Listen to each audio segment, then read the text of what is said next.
එමනම් අපි කතා කරමින් පැවතුණු දේවල් උපමාවක් තුළින් පැහැදිලි කෙරුවොත් ධර්මයේ තුල අත්‍යවශ්‍යම දේවල් තමයි අපි කතා කරමින් පැවතියේ. යම්කිසි ආකාරයකින් කසායක් හදාගන්න තියෙනවා නම් ඒ කසායට අවශ්‍ය කරන බෙහෙත් ඖෂධ 1000ක් විතර වගේ දාලා ඊට පස්සේ මේ 1000 වතුර ගැලුම් 1000කට වගේ දාලා ඊට පස්සේ හින්දනවා. හින්දපුවාම අනුකෝප 10කට වගේ හින්දපුවාම උපරිම සාරේ ඒ බෙහෙත් ඖෂධ වලින් ලබා ගන්න පුළුවන්කම තියෙනවා. අන්න ඒ වගේ දහම තුල අත්‍යවශ්‍යම දේවල් සංසාර දුකින් අන් මිදීමට අත්‍යවශ්‍යම කාරණාවන් තමයි අපි කතා කරමින් පැවති. ලෝකයේ සෑම කෙනෙක්ම දාසකම් කරනවා. කාටද මේ වහල්කම් කරන්න දාසකම් කරන්න? වෙන කාටවත් නොවේ. මේ හිතේම පවතිනා වූ අකුසල ධර්මයන්ට තමයි දාසකම් කරන්නේ. ඒ වගේම වහල්කම් කරන්නේ. අන්නේ ක්‍රියාදාමය කොහොමද මේ වහල්කම් කරන්නේ? කොහොමද මේ දාසකම් කරන්නේ කියන දේ දැනගත යුතු වෙනවා. එහෙම නැත්නම් මොකද වෙන්නේ? කාටවත් පුළුවන්කමක් නැහැ මේ දාසභාවයෙන් වහල්භාවයෙන් මිදලා සංසාර දුකින් අත් මිදීමක් කරා යන්න. එහෙමනම් කොහොමද මේ වහල්කම් දාසකම් කිරීම සිද්ධ වෙන්නේ? උදෑසන අවදි වෙන මොහොතේ සිට රාත්‍රී නින්දර යන මොහොත වෙනකම්. පැහැදිලිව ඇහෙනවද? පැහැදිලිව ඇහෙනවද? ඇහෙනවා ස්වාමීනි. එහෙමනම් ලෝභයට කෙනෙක් වහල්කම් කරන්නේ කොහොමද? ද්වේෂයට වහල්කම් කරන්නේ කොහොමද? මෝහයට වහල්කම් කරන්නේ කොහොමද? කාටද කියන්න පුළුවන්ද මේ වහල්කම් කරන ආකාරය කොහොමද වෙන්නේ කියලා?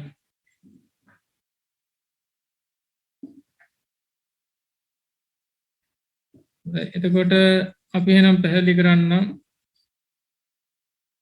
අපි හිතමු රූප අරමුණක් දැන් S2 රූප අරමුණක් දකින්න ලැබෙනවා. එතකොට මේ රූප අරමුණ හොඳ ප්‍රියජනක මිහිරි වශයෙන් සැලකීම හිත ඇතුළෙන්ම වෙන දෙයක්. කවුරුවත් කියලා ඇති කරන දෙයක් නෙමෙයි. හිත ඇතුළෙන්ම වෙන දෙයක් තමයි මොකද්ද? මේ රූප අරමුණ හොඳ ප්‍රියජනක මිහිරි වශයෙන් සැලකනවා. එතකොට මේ කවුද දුන්න පණිවිඩය? කවුරුවත් දුන්නේ නැහැ. හිත ඇතුළෙන්ම තමයි පණිවිඩය දුන්නේ. එතකොට දුන්නේ මොන වගේ බලවේගයක් තුලින්ද? කලින් අපි පැහැදිලි කරුවා. මොකක්ද මේ බලවේගය? දැන් රූප අරමුණක හැට සම්බන්ධ වෙනවා. මේ රූප අරමුණ හොඳ ප්‍රියජනක මිහිරි වශයෙන් සැලකනවා. ඒ හොඳ ප්‍රියජනක මිහිරි වශයෙන් සැලකීමට හිත ඇතුලෙන් ලොකු බලවේගයක් කොට නැගෙන්න ඕන. ඒ හිත ඇතුලෙන් මේ බලය ලබා දෙන්නේ කවුද? කවුරුවත් නෙමෙයි. හිත ඇතුලෙන්ම තියෙනවා ශක්ති විශේෂ ස්වභාවය. එතකොට මොකද්ද මේ ශක්ති විශේෂද කියන නම? විඥානය. චක්කු විඥානය. කලින් පැහැදිලි කරුවා අපි. මොකද්ද?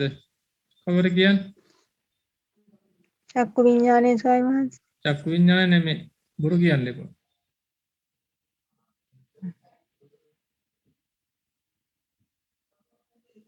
රූප අරමුණ සම්බන්ධ නම් මේ රූපය හොඳ ප්‍රියජනක මිහිරි වශයෙන් සැලකන්නේ අවිද්‍යාව. විද්‍යාව කියව ඉතින් මේ අපි සාකච්ඡාවට පොඩ්ඩක් එහාට ගිය දෙයක් අවිද්‍යාව කියන්න පුළුවන්. ඉතින් හොඳ ප්‍රයෝජනක මිහිරි වශයෙන් සලකන්නේ අතන අපි පැහැදිලි කරන්නම් මේ මෝහය සහ අවිද්‍යාව අතර වෙනස. එතකොට අද පුළුවන් වුණොත් අපි පැහැදිලි කරන්න. එතකොට මේ මෝහය තමයි මේ හොඳ ප්‍රයෝජනක මිහිරි වශයෙන් සැලකීමේ පණිවිඩය ලබා දෙන්නේ. එතකොට මේ හොඳ ප්‍රයෝජනක මිහිරි වශයෙන් යම්කිසි ආකාර රූපයක් සලකනවා නම් ඒ සලකන මොහොතේදී කාටද වහකම් කරලා තියෙන්නේ කාටද දාසකම් කරලා තියෙන්නේ? මොහයට. අන්න හරි. මොහයට තමයි මේ මොහොතේ වහකම් දාසකම් කරලා තියෙන්නේ. එතකොට ලෝකවාදී සත්‍ය දන්නවද මේ මෝහයේ වහලෙක් බවට පතලා ඉන්නවා දාසෙක් බවට පතනවා ඉන්නවා කියලා ලෝකවාසීන් දන්නවද? දන්නේ ස්වාමීන් වහන්සේ. ලෝකවාසීන් දන්නේ නැහැ මේ මෝහයට මේ වහල්කම් කරනවා දාසභාකරම් කරනවා කියන එක ලෝකවාසීන් දන්නේ නැහැ. එතකොට යම්කිසි ආකාරයකින් ඇහැට රූප අරමුණක් සම්බන්ධ වෙනවා. එතකොට මේ රූප අරමුණ මොකද කරන්නේ? නරක, අප්‍රියජනක, අමිහිරි, ආස්වාද විරහිත වශයෙන් සැලකනවා. එහෙම සැලකුවේ මොන වගේ බලවේගයක් නිසාද? හිත ඇතුලේ තියෙන මොන වගේ බලවේගයක් නිසාද එහෙම සැලකුවේ? ඈ? එහෙම සැලකීමේ ඈ? මොකද? මොහේ නිසා ස්වාමීන් වහන්සේ. අන්න හරි. මෝහ නිසාම තමයි සැලකුවේ. වෙන කිසි දෙයක් නිසා නෙමෙයි මෝහ නිසාම තමයි ඒ සැලකුවේ.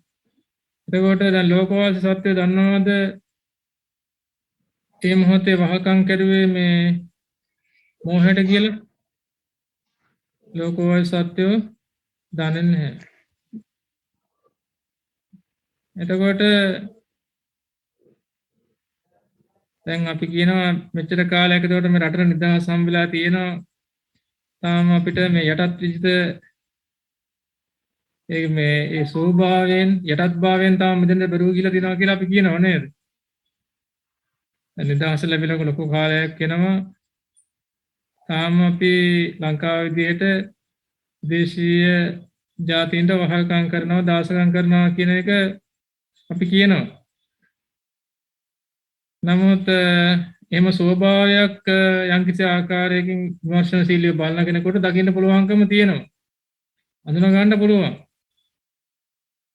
නමුත්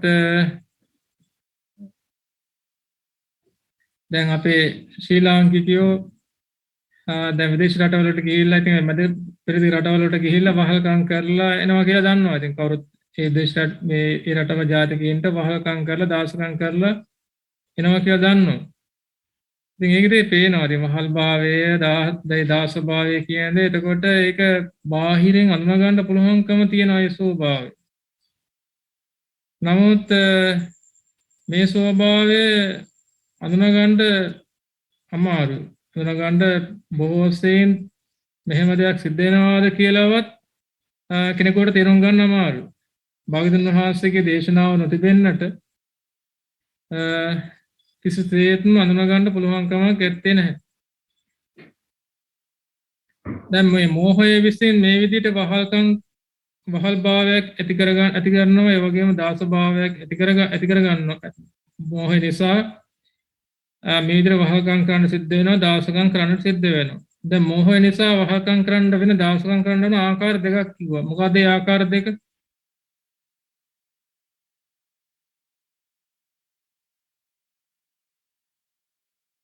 මොකද ඒ ආකාර දෙක? මෝහය නිසා කෙනෙකුට වහල්කම් කරන්න වෙන ආකාර දෙකක් තියෙනවා. මොකද ඒ ආකාර දෙක?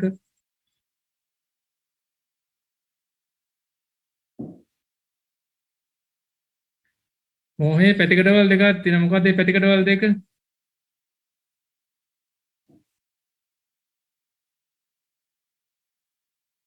ඒ එන අරමුණු. අරමුණුද එක්ක රූප අරමුණක් වේවා, ශබ්ද අරමුණක් වේවා, ගන්ධ අරමුණක් වේවා, රස අරමුණක් වේවා නැත්නම් පහස අරමුණක් වේවා. එහෙම නැත්නම් සිතට දැනෙන අරමුණක් වේවා. නේද? දැන් ඒ විදිහේ අරමුණක් හොඳ ප්‍රියජනක මිහිරි වශයෙන් සලකන්නේ මොනවාමගින්ද?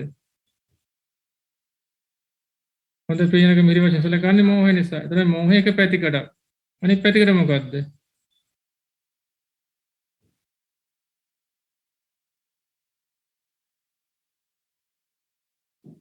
අනිත් පැතිකඩ මොකද්ද? දේශය ඈ? දේශය සාමාන්‍ය අනිත් දේශය පැතිකඩ තමයි නෑ. අනිත් පැතිකඩ තමයි මොකද්ද? හොඳ ප්‍රියජනක මිහිරි වශයෙන් සැලකීම එක පැතිකඩකට අනික මොකද්ද? නරක අප්‍රියජනක අමිහිරි වශයෙන් සැලකීම. එහෙනම් මෝහයේ තියෙන ප්‍රධාන පැතිකඩවල දෙක මොකද්ද? එක පැතිකඩක් තමයි මොකද්ද? ආමය අරමුණු රූප ශබ්ද ගන්ධ ඒවා ලෝභය හොඳයි ප්‍රියජනකයි ලෙස ගැනීම සහ අප්‍රියජනකයි නරකයි ලෙස ගැනීම. ඔව් ඒක නරක අප්‍රියජනක අමිහිරි වශයෙන් සැලකීම. ඒක තමයි පැතිකඩවල දෙක. ඊගාවට මේ මෝහයේ තියෙන තව පැතිකඩ මෝහය නිසාම මෝහය විසින් හොඳ ප්‍රියජනක මිහිරි වශයෙන් ආස්වාදජනක වශයෙන් සැලකපුවාම එතකොට ඒ නිසාම සිදෙන කාර්යභාරයක් සිදෙන මොකද්ද වෙන්නේ? ඒ අරමුණ තුළ ඇලීමක් හට ගන්නවා. මොකද හටගන්නේ? ඇලීමක් හට ගන්නවා. එතකොට මේ මෝහය නිසාම හිතේ ඇලීමක් හට ගන්නවා. එතකොට ඇලීම ස්වභාවය මොකද්ද? ඒ අරමුණ තුළ ඇලීමකටපත් වෙනවා. දැන් ඇලීමේ ස්වභාවයක් අපි උපමාවකින් පැහැදිලි කරුවොත් ඇලීමේ ස්වභාවය දැන් උපමාවකින් පැහැදිලි කරනවා නම් අපිට කියන්න පුළුවන් මෙන්න මේ වගේ. දැන් ගහක් බදාගෙන යනවා මොකද්ද? වැලක්. ගහක් බදාගෙන වැල යනවා. එතකොට මේ වැල දිගින් දිගටම යනවා. එතකොට මොකද වෙන්නේ? අර ඒ වගේ තමයි ඇලීම කියලා කියන්නේ මොකද්ද? ඒ අරමුණ අල්ල ගන්නවා බදා ගන්න ස්වභාවයෙන් තියෙනවා. ඒ කියන්නේ නැවත නැවතට ලියන ස්වභාවයක් තියෙනවා වැල. ඒ වගේ මොකද වෙන්නේ? අර ඒ අරමුණ තුල අල්ල ගන්නවා ඉතින් බදාගෙන ඉස්සරහට යනවා. එතකොට දැන් ලෝභය කියන දේ පැහැදිලි කරනවා නම් තවත් උපමාවක් කිව්වොත් එහෙම දැන් රත්න කබලකට දානවා මස් කෑල්ලක්. රත්න කබලකට මස් කෑල්ලක් නැත්නම් වෙන මොනාරක දෙයක් හිටවමුකෝ. උපමාවට පැහැදිලි කරලා. එතන මොකද වෙන්නේ? මස් කෑල්ල ඒ රත්න කබලේ තව තව රත් වෙලා මොකද වෙන්නේ? ගිනි අඟුරු බවට පත් වෙලා විනාශයටපත් වෙලා යනවා. එතකොට මොකද වෙන්නේ? ඇලීම නිසා මොකද වෙන්නේ? අන්න අර වගේ රත්න ස්වභාවිකයෙන් යුක්තවම ඒ අරමුණේ ඇලීමකටපත් වෙනවා. අර ගිනි කබලේ අර මස් කෑල්ල අල්ල ගන්නවා වගේ එතකොට රත් වීමකටපත් වෙනවා වගේ මොකද වෙන්නේ? අරමුණ තුල අල්ල ගන්නවා. ඒ වගේම මේ රත් වීමකට හිතේ මේ පිච්චීමකට විනාශයකටපත් වීමක් ඇති වෙනවා. එතකොට ඔන්න ඔය වගේ ස්වභාවයකින් යුක්තව ඒ අරමුණෙහි අල්ල ගන්න. එතකොට දැන් ලෝකෝයි සත්‍ය දන්නවද? දැන් හොඳ ප්‍රියජනක මිහිරි වශයෙන් ඔන්න අරමුණ ගත්තා. ඔන්න දැන් අරමුණ ඇලුනා. දැන් මේ මොහොතේ මෝහයට දාසකම් කරනවා. මේ මොහොතේ ඇලීමට දාසකම් කරනවා කියලා දන්නවද? දන්නේ නැහැ ස්වාමීන් වහන්සේ. එහෙම දෙයක් සිද්ධ වෙනවා කියලා තේරුම් ගන්න පුළුවන් කමක් ඇත්තේ නැහැ. එතකොට එහෙම වුන් නැත්තම් මොකද වෙන විනාකාරයකින් දාසකම් කරනවා. ඒ මොකද්ද? රූප අරමුණ, ශබ්ද අරමුණ, ගන්ධ අරමුණ, රස අරමුණ, පහස අරමුණ එනකොට මොකද ගන්නෙ? ඒ අරමුණ නරක අප්‍රියජනක අමිහිරි වශයෙන් මෝහ නිසා සැලකීම නිසා මොකද වෙන්නේ? අන්න ද්වේෂයක් හට ගන්නවා. එතකොට ද්වේෂයට දහසකම් කරනවා, වහකම් කරනවා. එතකොට මේ ද්වේෂයට වහකම් කරනවා, දහසකම් කරනවා කියලා එම දන්නවද? කවුරුවත් දන්නේ නැහැ. එතකොට ද්වේෂයේ ස්වභාවය තමයි මොකද්ද? ගැටීම. අපේනක රූප ශබ්ද ගන්ධ රස පහස රමණ ආපු ගමන් හිතේ මොකද වෙන්නේ? මානසික දුක් වේදනාව මතම හිතේ ගැටීමක් හට ගන්නවා. ඒ අරමුණ ඉවසන ස්වභාවයක් නැහැද ගැටීම. ඒකට ගැටීම තුලත් එතකොට මොකද ගන්න වහල්කම් කිරීමක් සිද්ධ වෙන්නේ. එහෙනම් උදේ සිට රාත්‍රී දක්වාම ලෝකෝයි සත්‍ය මොනවද කරලා තියෙන්නේ? ඉංජිනේරු මහත්තයෙක් කියලා කියනවා, දොස්තර මහත්තයෙක් කියලා කියනවා. නැත්නම් මේ කම්කරුවෙක් කියලා කියනවා. නැත්නම් මේ ගුරුවරයෙක් කියලා කියනවා. නමුත් ලෝකවාය මෝහය තුලම සත්‍යය හැම කෙනෙම කරලා තියෙන එකම එක දෙයයි. මොකද කරලා තියෙන්නේ? මෝහය තුලම ජීවත් වෙනවා. මොකද සිද්ධලා තියෙන්නේ? මේ එකම කාර්යභාරය සිද්ධලා තියෙන්නේ මොකද්ද? මෝහය නිසා එක්ක ඇලීම, මෝහය නිසා ඇලීම පාදක කරගෙන පහකම් කරලා තියෙනවා. එහෙම නැත්නම් මොකද වෙලා තින්නේ? මෝහය නිසාම ද්වේෂය පාදක කරගෙන පහකම් කරලා තියෙනවා, දාසකම් කරලා තියෙනවා. එච්චරම දෙලා තියෙන්නේ. ඊට වඩා වැඩි යමක් වෙලා තියෙනවද? ඊට වඩා වැඩි යමක් නැහැ ස්වාමීන් වහන්සේ. ඊට වඩා වැඩි යමක් වෙන්නේ නැහැ. නමුත් හිතන්නේ මොකද්ද? රැවටීම මත මොකද හිතන්නේ? මම දොස්තර කෙනෙක් විදියට මෙච්චර කාලයක් කටයුතු කරුවා. මම ඉංජිනේරු වෘත්තියේ මෙච්චර කාලයක් කටයුතු කරුවා. මම ගුරුවරයෙක් විදියට මෙච්චර කාලයක් කටයුතු කරුවා. මම ව්‍යාපාරික මහත්තයෙක් විදියට මෙච්චර කටයුතු කරුවා. මම දැන් ඉඩකඩම් ගෙවල් දරවල් යාන වාහන මට මෙච්චර තියෙනවා. බැංකුත් ගිණුමේ මෙච්චර මුදලක් තියෙනවා. මට මේ වගේ දූ දරුවන් ඉන්නවා. හොඳ අධ්‍යාපනය ලැබපු දූ දරුවන් ඉන්නවා. ඉතින් මොනවාගෙන් දඩු මට හැම දෙයක්ම මම සම්පූර්ණයි කියලා හිතනවා. එහෙම හිතන්නේ නැද්ද? එහෙම හිතන්නේ නැද්ද? එතකොට ඒ වගේ වෘත්තියක් කරන නැත්නම් ව්‍යාපාරික වශයෙන් ඒක කටයුතු කරලා ඊට පස්සේ හිතන්නේ මොකද්ද? මට මෙච්චර එතකොට භෞතික වශයෙන් ගොඩනගාගත්ත දේවල් ගැන හිතනවා. මම මෙච්චර ඉඩ කඩම් ගත්තා, යාන වාහන තියෙනවා, ඒ වගේ මිල මුදල් මෙච්චර තියෙනවා නේ, දේපල වස්තු මෙච්චර තියෙනවා. මේ මෙච්චර මම දන්න හිතවත් ඥාතියින් ඉන්නවා, මෙච්චර හිතවතුන් ඉන්නවා මට. ඉතින් ওই විදිහට මොකද කරන්නේ? නොයෙකුත් ආකාරයේ අර දේවල් ගැන හිතලා මොකද කරන්නේ? ඊට පස්සේ තමන්ගේ සාර්ථකභාවයේ මැනීමට මිනුම් දණ්ඩක් ඇති කර ගන්නවා. තමාගේ ජීවිතයේ සාර්ථකභාවයේ මැන ගැනීමට ඒ වගේ බාහිර මිනුම් දණ්ඩක් ඇති කර ගන්නවා. නමුත් මේ මිනුම් දඩ ක්‍රියාත්මක වීම තුලත් මොකද වෙලා සිද්ධ වෙන්නේ? ඇත්තටම මොකද්ද වෙලා තියෙන්නේ? ඒ විදිහේ බාහිර මිනුම් දඩ කොච්චර තිබුණාද මොකද වෙලා තියෙන්නේ? අන්තිමට සිද්ධ වෙලා තියෙන එක කාර්යභාරයයි මොකද්ද? මෝහය නිසා මෝහය නිසාම ඇලීම පාදක කරගෙන මෝහයට ඇලීමටයි වහකම් කරලා තියෙනවා, දාසකම් කරලා තියෙනවා. මෝහයට ඇලීමටයි මේ දාසකම් කරමින් වහකම් කරමින් හිතනවා මොකද්ද? මම ඒ කියන්නේ දැන් මේ හරියට නිකන් මේ මෝහය සහ ලෝභය තමා විසින් පාලනය කරනවා වගේ හිතන්නේ. දැන් මෝහයටයි එතකොට ලෝභයටයි වහල්කම් කරන්න ලැබුණ ඒක ලොකු ජයග්‍රහණයක් නෙමෙයිනේ. නමුත් ලෝකෝය සත්‍ය හිතන්නේ මොකද්ද? නිකන් මෝහය සහ ලෝභය කියන්නේ තමන් විසින් පාලනය කරනවා. එහෙම නෙමෙයිද?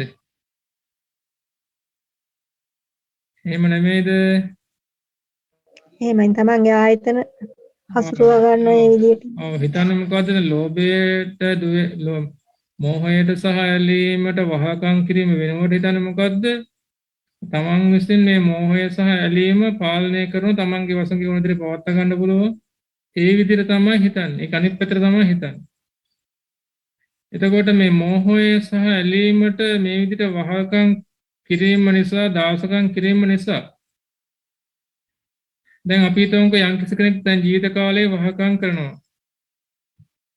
එතකොට ඛණ්ඩ දෙන්නේ එතකොට මේ වැඩ කරපුවාම යමක් ඛණ්ඩ දෙනවා, බොණ්ඩ දෙනවා, ජීවත් වීමට අවශ්‍ය කරන මෙතනක් දීලා තියෙනවා කෙනෙක්. එතකොට ওই ටික තමයි හම්බෙලා තියෙන ජීවිත කාලෙම. දැන් ජීවිත කාලෙම යම් කිසි කෙනෙකුට ওই විදිහට වහකම් කරුවොත්, දාසකම් කරුවොත් එහෙම එතකොට ඒ මිනිස්සයා කියන කරන දේවල් මන විදිහට කටයුතු එතකොට මරණාසන්න මොහොතේදීත් එතකොට මේ මහත්ය ඒ වහල්කම් කරපු දේවල්, දාසකම් කරපු දේවල් වලට අනුකූලව තමයි සිතිලි පහළ වෙන්නේ. එහෙම නෙමෙයිද? දැන් යම් කිසි කෙනෙක්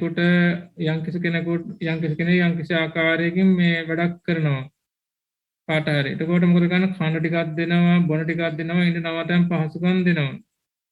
ඉතින් ඒ විදිහට වහල්කම් දාසකම් කරපුවාම මොකද වෙන්නේ? ඉතින් අර එතකොට ඒ වහල්කම් කිරීම දාසකම් කිරීමට දැන් ඒ සිතුවිලි පහළ වෙලා තියෙන්නේ එහෙමනේ. උදේට නැගිටිනවා, මේ විදිහට වැඩ කරනවා. මේ විදිහට ආයෙත් නැගිටිනවා, මේ විදිහට උදේට නැගිටිනවා, ආයෙත් මේ විදිහට වැඩ කරනවා.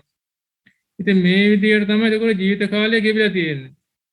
ඉතින් මේ වහල්කම් කිරීම දාසකම් කිරීමට අනුකූලවම තමයි එතකොට මොකද වෙන්නේ? ඒ මරණාසන්න මොහොතදී එතකොට සිතුවිලි පහළ වෙන්නේ ඒ තමන්ගේ සිතුවිලි රටාවන්ට අනුකූලව ඒවම තමයි. ඒතර යම්කිසි කෙනෙක් මෝහයට සහ ලෝභයට වහල්කම් කරපුවාම ජීවිත කාලය පුරාවටම අවසානයේදී අවසාන මොහොත තීරණය වෙන්නේ මොනවාමදද? අවසාන මොහොත තීරණය වෙන්නේ මොනවාමදද? මෝහයම තමයි සාමි. මෝහයට සහ ලෝභයට අනුකූලවම තමයි අවසාන තමන්ගේ මොහොත තුසිත ඒ කර්මය සකස් වෙන්නේ. එතකොට ඊගාව භවයට අරගෙන යන්නේ කවුද එහෙමනම්? මෝහයමයි. මෝහය සහ ලෝභයට අනුකූලවම තමයි ඊගාව භවයට අරගෙන යන්නේ. ඊට පස්සේ මොකද වෙන්නේ? ආයෙත් මේ මෝහය සහ ලෝභය කියන්නේ කොතනද? ලෝභය සහ මේ මෝහය සහ ලෝභයට අනුකූලව එතකොට දැන් වහල්කම් කර තියෙන ඒවටනේ. එතකොට එහෙනම් මෝහය සහ ලෝභය තමයි තීරණය කරන්නේ මොකද්ද? ඊගාවට ප්‍රතිසන්දි ලබන්නේ කොහෙද කියන එක. ඊගාවට උප්පත්තියක් ලබන්නේ කොහෙද කියලා තීරණය කරන්නේ කවුද? කවුද තීරණය කරන්නේ? මෝහය සහ ලෝභය විසින්. මෝහය සහ ලෝභය තමයි තීරණය කරන්නේ ඊගා ප්‍රතිසන්දි ලබන්නේ කොහෙද?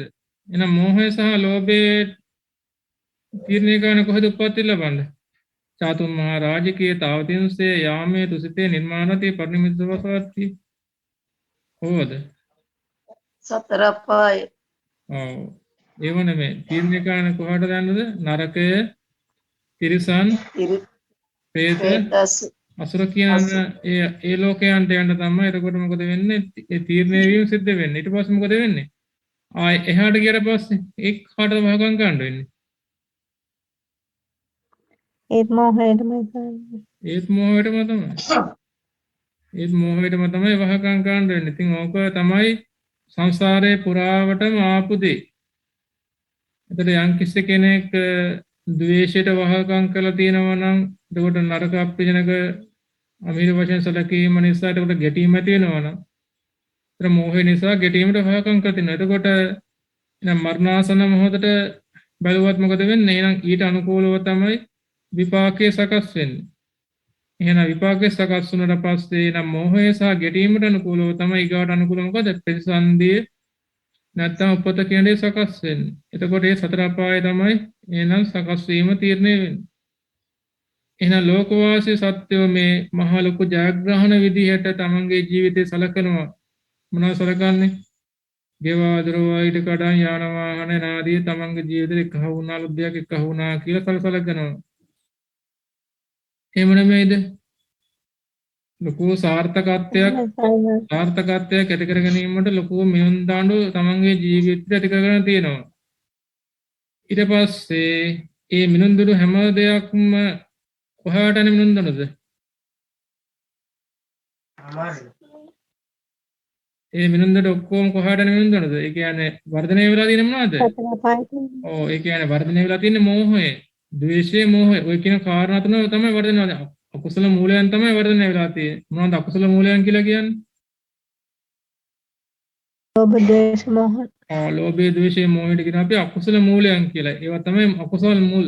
ඒ මුල් වලින් තමයි අනිකුත් අකුසල සිතුවිලි යම්තා තියෙනවා නම් ඒ සිතුවිලි හටගන්නේ මේ මුල් වලින් තමයි හටගන්න තියෙන්නේ. දැන් ගහක් හටගන්නේ එතකොට ප්‍රධාන මේ මුල් වලින්නේ. ඉතින් ඒ වගේ මේ මුල් පාදක කරගෙන තමයි අනිකුත් අකුසල ධර්මතාවයන් හටගන්නේ. ඒකට තමයි ඉන්සා කියන අකුසල් මුල් කියලා කියන්නේ. එතකොට මේ අකුසල් මුල් තුන එතකොට හිතේ වර්ධනය වෙලා තියෙනවා නම් දැන් අපි හිතමු ගහක මුල් තියෙනවා කියලා ලොකු ගහක මුල්. එතකොට මේ පොඩියට දැන් පොඩියට ගහ පටන් ගන්නවා කියලා හිතමුකෝ. ඊට පස්සේ මේ ගහේ මුල් මේ ලියනවා අවුරුදු ගානක් තිස්සේ ලියනවා අවුරුදු 10ක් 20ක් 40ක් 50ක් ලියනවා. එතකොට දැන් ගලවන්න ලේසි මුලින්ම තිබුණ ගහද ගලවන්න ලේසි නැත්නම් පස්සේද?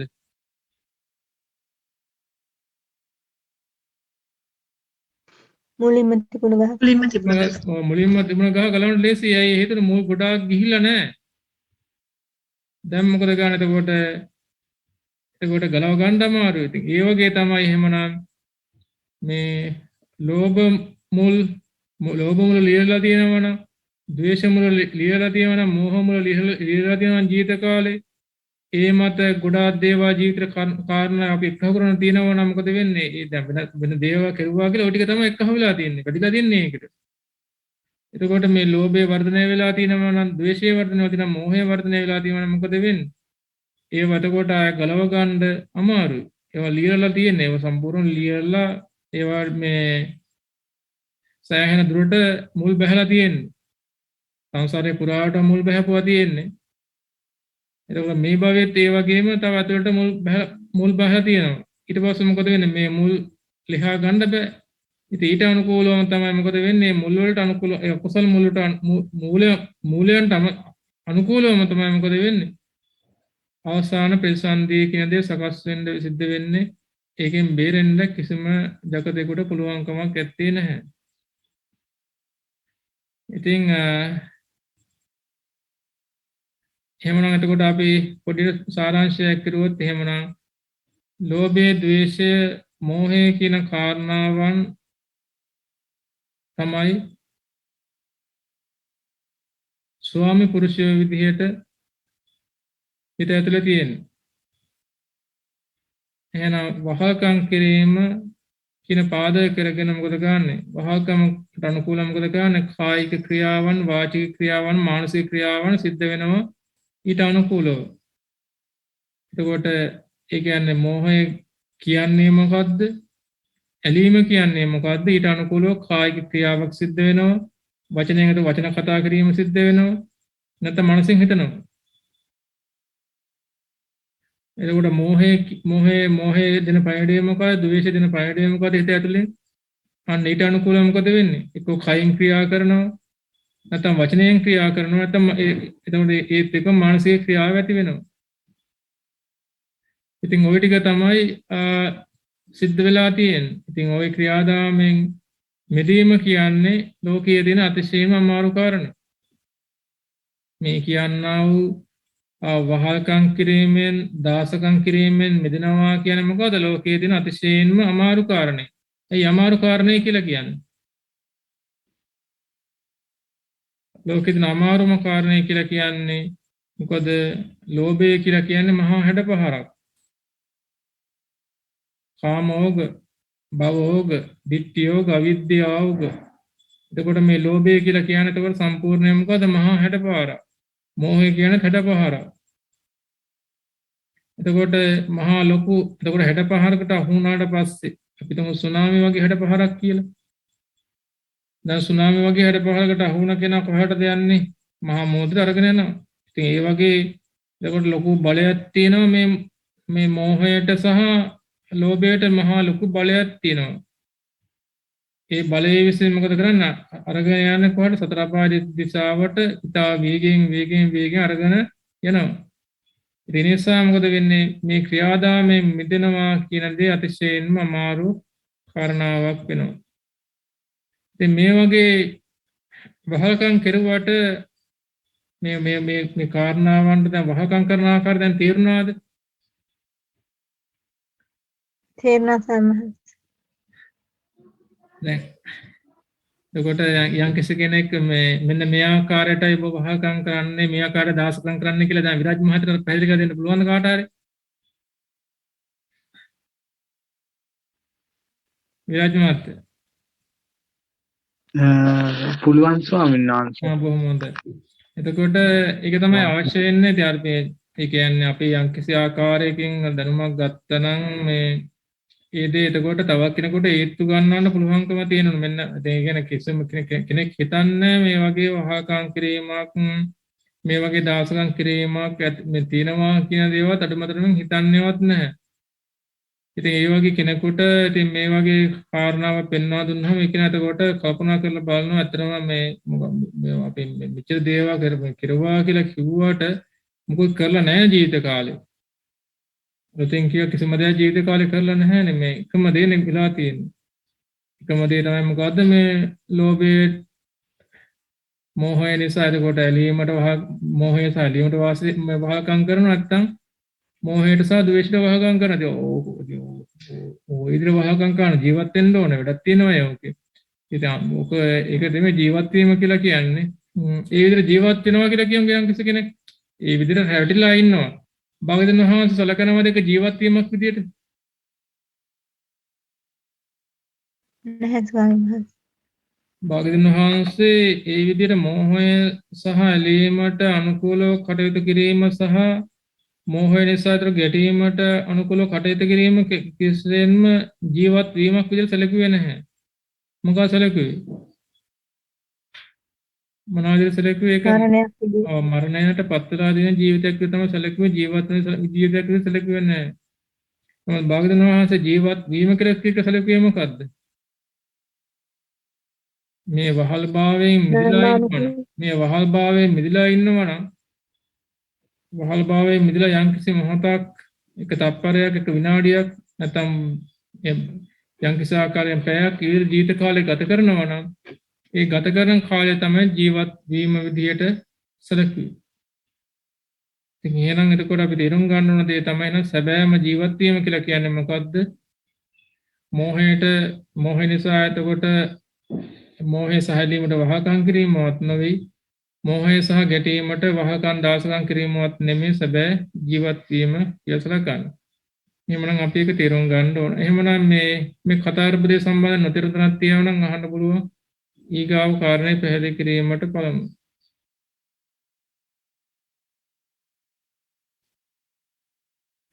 ගැටලුවක් නෑ නේද? හරි එහෙමනම් ඉතින් මේ කාරණාවත් එක්කම අපි පැහැදිලි කරන්න බැලුවාද අපි කතා කරමින් හිටියේ ධර්මයේ දකින්නේ කොහොමද කියලා නේද? යම් කිසි කෙනෙකුට ධර්මයේ දකින්න ඕන නම් මේ මොකද්ද මේ ධර්මයේ දැකීම කියලා කියන්නේ? ධර්මයේ දැකීම කියලා භාග්‍යවතුන් වහන්සේ අදහස් කරේ මොකද්ද?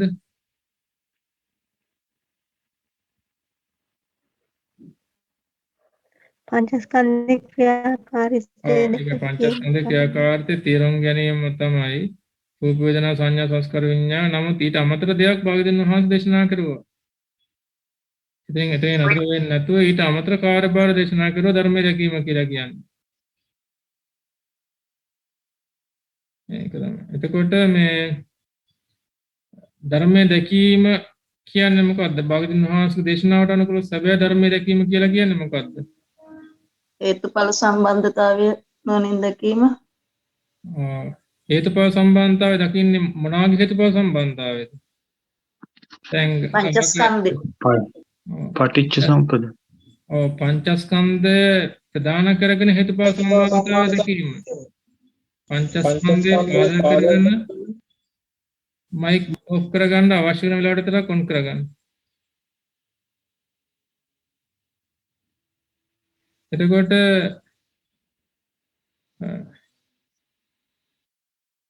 පංචස්කන්ධය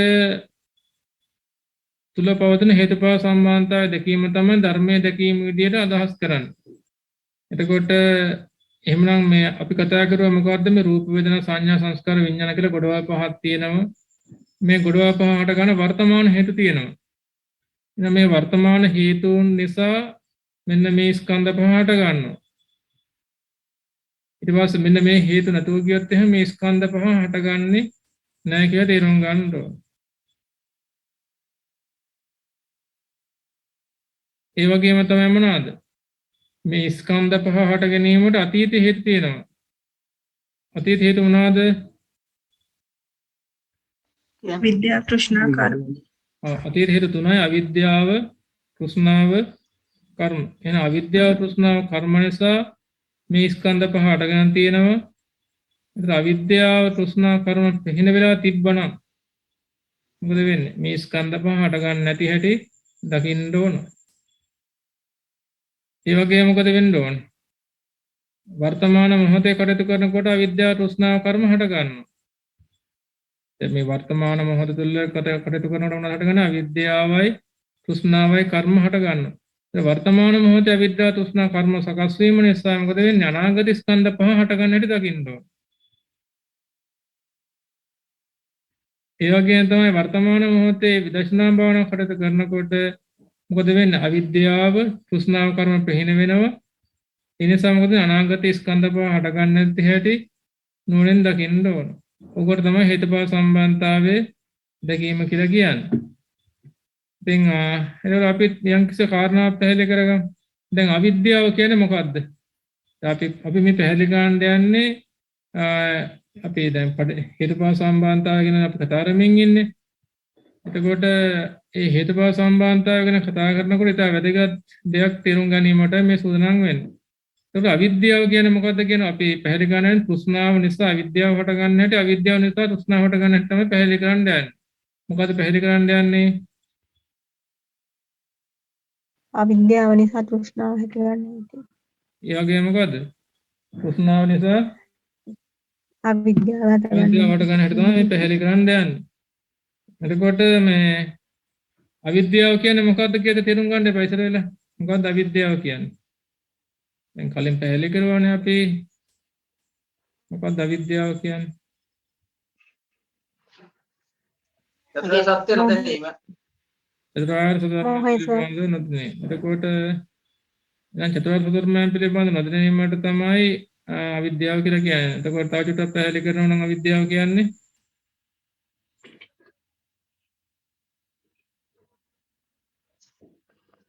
මෝහය තමයි. තව ටිකක් පැහැදිලි කරනවා මොකද දුක්ඛාර සත්‍ය පිළිබඳව නොදැනීම, දුකට හේතු වන තෘෂ්ණාව පිළිබඳ නොදැනීම, නිර්වාණය පිළිබඳව නොදැනීම, එතකොට දුක නිරුද්ධ කිරීමේ ප්‍රතිපදාව පිළිබඳ නොදැනීමට තමයි මොකද්ද? අවිද්‍යාව කියලා කියන්නේ. මම තව ටිකක් කියනවා. මේ පත්‍ර ගන්න. තව ටිකක් ගන්න. තව ටිකක්.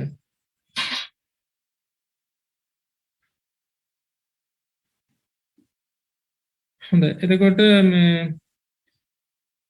එතකොට එහෙමනම් අවිද්‍යාව ස්වභාවය තමයි මොකද්ද? අවිද්‍යාවේ ස්වභාවය තමයි මොකද්ද? අනිත්‍ය වශයෙන් නොදකීම. ප්‍රධාන ස්වභාවය මොකද්ද? අනිත්‍ය වශයෙන් නොදකීම. නොදැනීම. ඔව් අනිත්‍ය වශයෙන් දකින්නේ. අනිත්‍ය වශයෙන් දකින්න නැති හින්දා මොකද වෙන්නේ?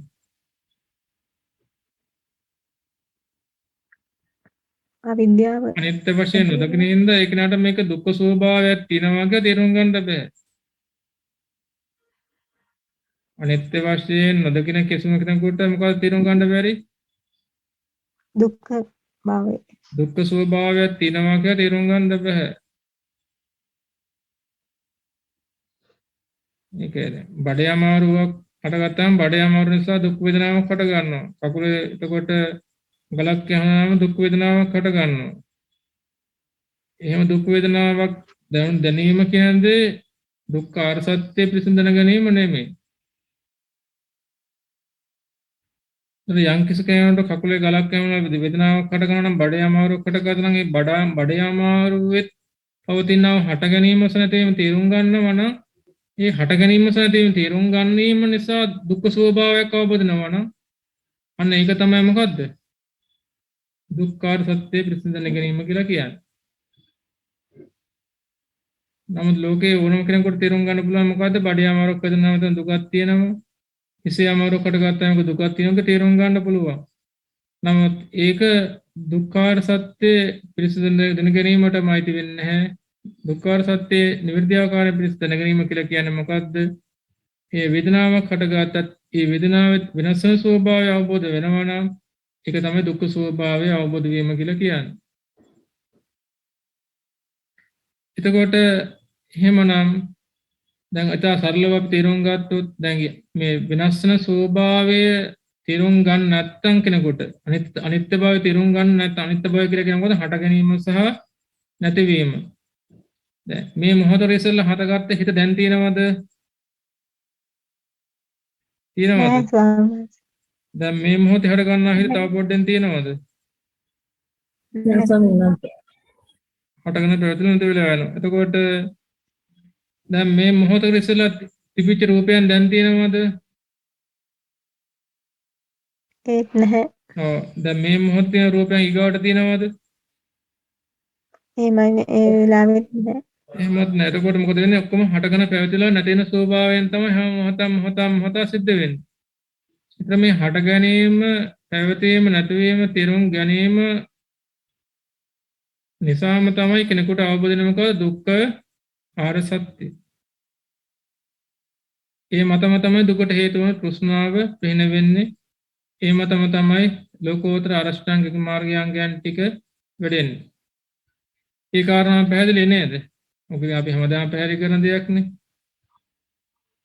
හට ගැනීම සහ නැතිවීම තේරුම් ගන්න කෙනාටයි අවබෝධ වෙන්නේ මොකද්ද? අනිත්‍යතාවය. අනිත්‍යතාවය තේරුම් ගන්න කෙනාට පමණයි මොකද්ද? අවබෝධ වෙන්නේ මොනවද? දුක්ඛ ආර්ය සත්‍ය. දුක්ඛ ආර්ය සත්‍ය අවබෝධ. දැන් දුක්ඛ ආර්ය සත්‍ය ඒ විදිහට පිළිසඳ දැනගන්න කෙනාට පමණයි මොකද්ද මොනවද පිළිපෙහෙන වෙන්නේද? තෘෂ්ණාව පිළිහෙන වෙන්නේ. ධර්මය අවබෝධ කරගෙන මේ කාරණාවන් 37 වැඩෙන්නේ. ඒ වගේම ලෝකෝත්තර අරෂ්ඨාංගික මාර්ගයන් ටික වැඩෙන්නේ. ඉතින් අනිත්‍යතාවය දකින කෙනාට පමණයි ඔය කියන කාරණා ඔක්කොම ටික එහෙනම් වටහා ගන්න පුළුවන්කම තියෙන්නේ.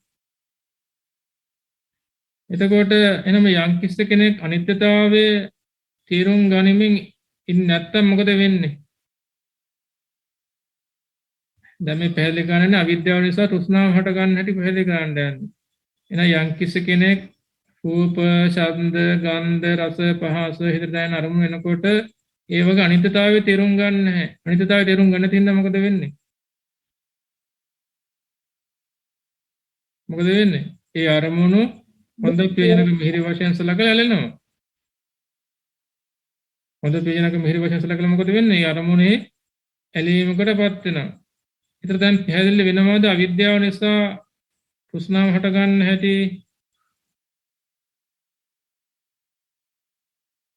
එහෙමයි ස්වාමීන් වහන්සේ. එහෙමයි ස්වාමීන් වහන්සේ. පැහැදිලි මදිද? පැහැදිලි මදිද? පැහැදිලි ස්වාමීන් වහන්සේ. ඒක කෙනෙකුට අනිත්‍යතාවයේ තේරුම් ගනිමින් ඉන්න නැත්නම් මොකද වෙන්නේ? අරමුණ එතකොට හොඳ ප්‍රයෝජනක මිහිරි වශයෙන් සලකලා ඇලීමකටපත් වෙනවා. අනිත්‍යතාවයේ තේරුම් ගැනීම මතම තමයි ඔක්කොම ආර්සතරමයන් අවබෝධ වෙන. එතකොට තමයි අවිද්‍යාව ප්‍රහීන වෙන්නේ. එහෙනම් අවිද්‍යාව පාදක කරගෙන තමයි අනිත්‍යතාවයේ තේරුම් ගන්න නැති නිසා මොකද වෙන්නේ? කෙනෙක් අනිත්‍යතාවයේ තේරුම් ගන්න නැති නිසා ඒ අරමුණ හොඳ ප්‍රයෝජනක මිහිරි වශයෙන් සලකලා ඇලීමකටපත් වෙනවා. එතකොට අවිද්‍යාව නිසා මොකද වෙන්නේ? තෘෂ්ණාව හට ගන්නවා. තෘෂ්ණාව නිසා අවිද්‍යාව හටගන්නේ කොහොමද?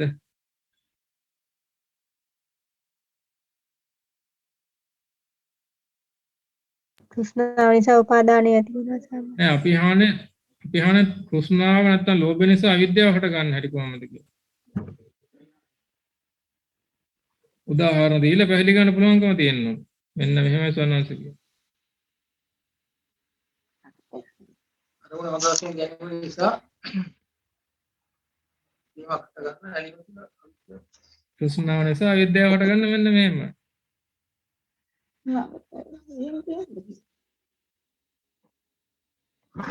මොනවද කියලා හැමදේම මිනිමක් හදාගන්නවා.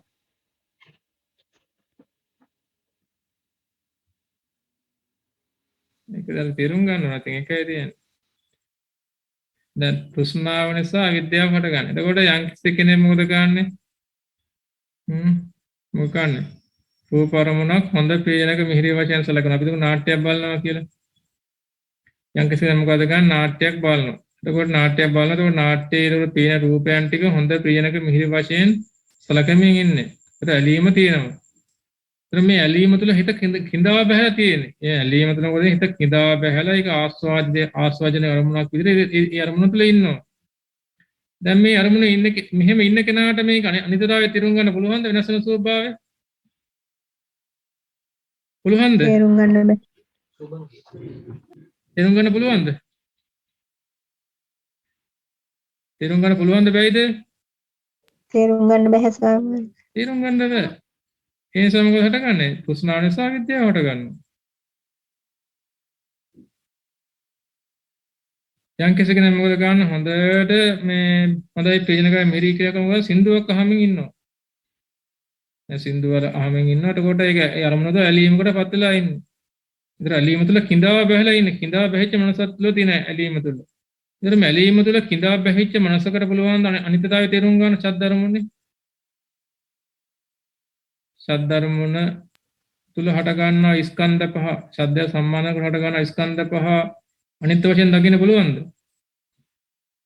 පුළුවන්ද බැයිද? දකින්න බැහැ ස්වාමීන් වහන්සේ. දකින්න බෑ. ඉතින් දකින්න බැරි නිසා මොකද වෙන්නේ? තෘෂ්ණාව නිසා අවිද්‍යාව ඇති අවිද්‍යාව වෙනවා. හට ගන්නවා. යම් කෙනෙක් ගන්න හොඳට රසවත් ආහාරයට ගනිමින් ඉන්නවා. මේ රසවත් ආහාරය තුළ ඒකට ඇලීම නිසා මොකද වෙන්නේ? හිත කිඳා බහැලා තියෙන. ඒක ඇලීම අරමුණක කිඳා බහැලා ඉන්නේ.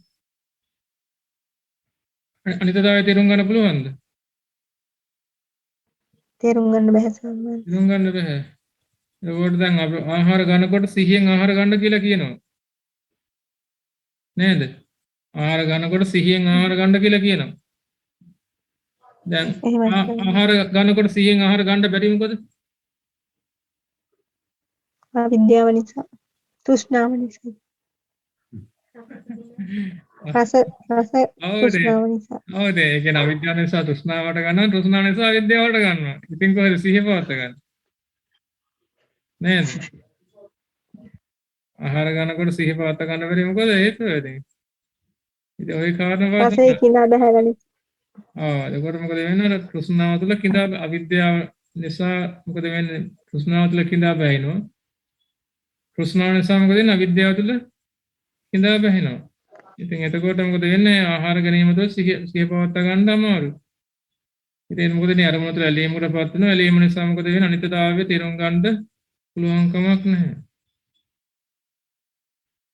එතකොට ඒ තෘෂ්ණාව තුළ කිඳා බැහැලා ඉන්නකොට අරමුණ එතකොට අනිත්‍යතාවය තේරුම් ගන්න බෑ. ඒ නිසා එහෙනම් යම් කෙනෙක් තේරුම් ගන්න මොකද්ද මේ තෘෂ්ණාව නිසා විද්‍යාව හට ගන්න හැටි තේරුම් ගන්නවා. විද්‍යාව නිසා තෘෂ්ණාව හට ගන්න හැටි තේරුම් ගන්න ඕන.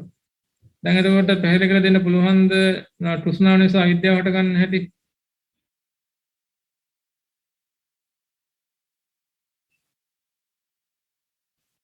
පුළුවන් ස්වාමීන් කොහොමද? කාට හරි පැහැදිලි කරලා දෙන්න විදිහට පැහැදිලි කරලා දෙන්න. රූපයක් හෝ ශබ්දයක් ඇසීමෙන් ඒවා තුළට අපි කිඳා බැස්සොත් එතන සිදුවන්නේ අවිද්‍යාව. තෘෂ්ණාව නිසා අවිද්‍යාව ඇතිවීම. ඒ වගේම අවිද්‍යාව නිසා තවදුරටත් ඒ උත්තරය තමයි අඩුපාඩුකමක් තියෙනවා. හරි. නමුත් අඩුපාඩුකමක් තියෙනවා. මොකද අඩුපාඩුකම පැහැදිලි කරන්න බැරුව කියතන මොකද්ද? සම්පූර්ණ කරන්න ඒ උත්තරේ. රූප අරමුණක් රස විඳින්මින් සිටින විට ඒ කෙරෙහි අපි ඇලී සිටින එතකොට තෘෂ්ණාව නිසාමයි අපි ඇලී සිටින්නේ. ඇලී සිටින නිසාම අවිද්‍යාව ඇති වෙනවා සමහරවිට. අපි තවදුරටත් ඒ තුලම රැඳී ගියාම අවිද්‍යාව ඇති වෙලාම තෘෂ්ණාවෙන් අපි ඉන්නවා. ඒක උත්තරේ අඩුපාඩුවක් තියෙනවා තව. මොකද අඩුපාඩුව පැහැදිලි කරන්න? අවිද්‍යාව හටගන්න හැටි පැහැදිලි කරන්නත් ඕන. අවිද්‍යාව කියන වචනේට පැහැදිලි කරුවේ. රූපේ ලස්සනයි කියලා අපි හිතට ගත්තාම රූපේ වෙනස් වීම හඳුනාගන්නේ නැහැ. රූපේ ලස්සනයි කියලා අපි සුඛයි කියලා හිතනවා. ඕන් හරි වෙනස් වෙන ස්වභාවය තේරුම් ගන්න බෑ. වෙනස් වෙන ස්වභාවය තේරුම් ගන්න බෑ කියන්නේ අනිත්‍යතාවය තේරුම් ගන්න බෑ. අනිත්‍යතාවය තේරුම් ගන්න බෑ කියලා කියන්නේ මොකද? අනිත්‍යතාවය තේරුම් ගන්න බෑ කියලා මොකද? දුක්ඛාර සත්‍ය පිරිසිදු දැනගන්න බෑ. තේරුම් ගන්න බෑ. දුක්ඛාර සත්‍ය පිරිසිදු දැනගන්න බෑ කියලා කියන්නේ දුකට හේතුව තෘෂ්ණාව පිහින වෙන්නේ. ලෝකෝද අරෂ්ඨාංගික මාර්ග අංගයන් ටික වැඩෙන්නේ. ධර්මය අවබෝධ කරගැනීමේ කාරණාවන් 37 වැඩෙන්නේ. ඒ කියන්නේ මොකද්ද? එහෙනම් චතුරාර්ය ධර්මතාවයෙන් අවබෝධ වෙන්නේ නැහැ. ඒ නිසා මොකද වෙන්නේ? අවිද්‍යාව හට ගන්නවා. නේද? ඒ විදිහට එතකොට තෘෂ්ණාව නිසා අවිද්‍යාව හට ගන්නවා. අවිද්‍යාව නිසා තෘෂ්ණාව හට ගන්න කොහොමද?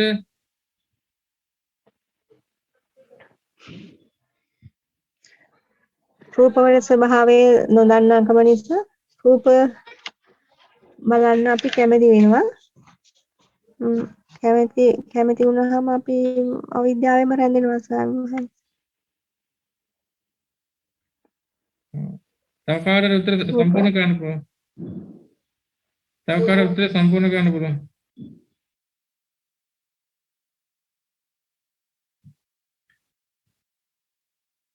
ඒ කාලේ හිටියා මේ චිත්ත ගෘහපති කියලා ගෘහපතිතුමෙක්. මේ ගෘහපතිතුමා ඉතින් අනාගාමී බවට පතලා හිටි.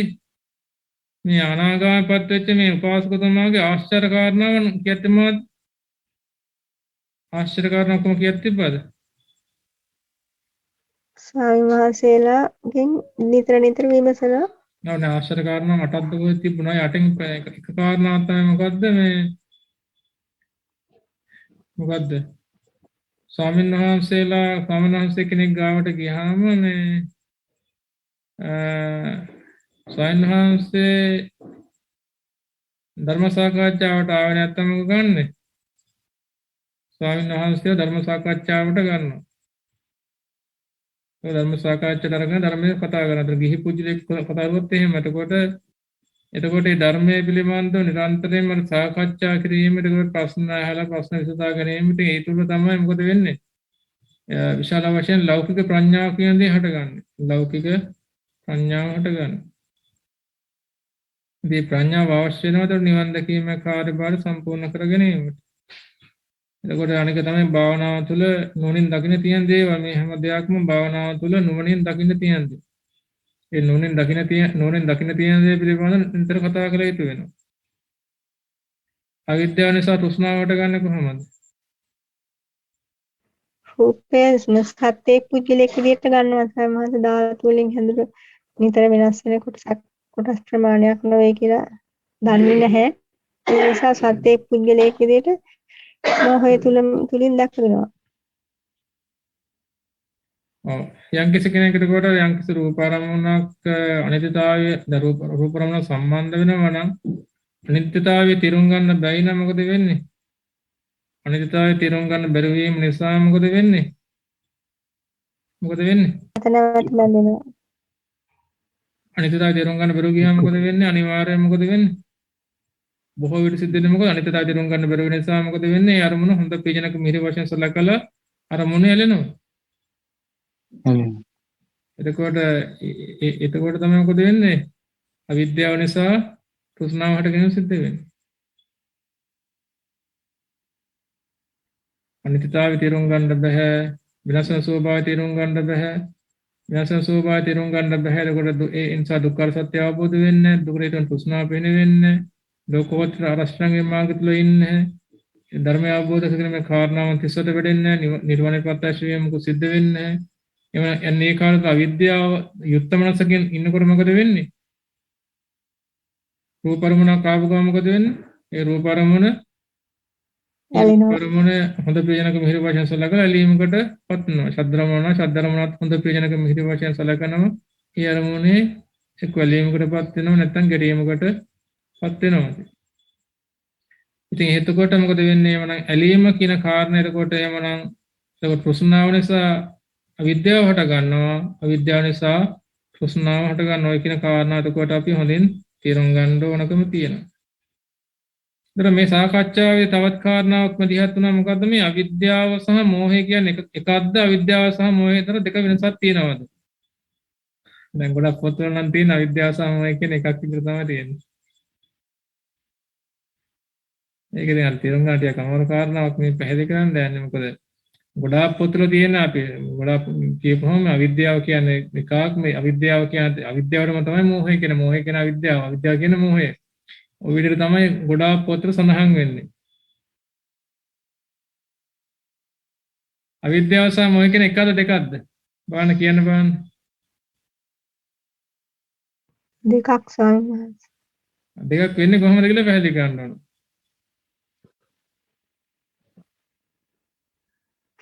අවිද්‍යාව නිසා සක්කාය දිට්ඨිය ඇති වෙන විදිය තමයි මෝහය කියන්නේ ස්වාමීන් වහන්සේ. උත්තරේ හරි නෑ ඉතින්. ඊට වඩා පැහැදිලි කිරීමක් කියන්න ඕන.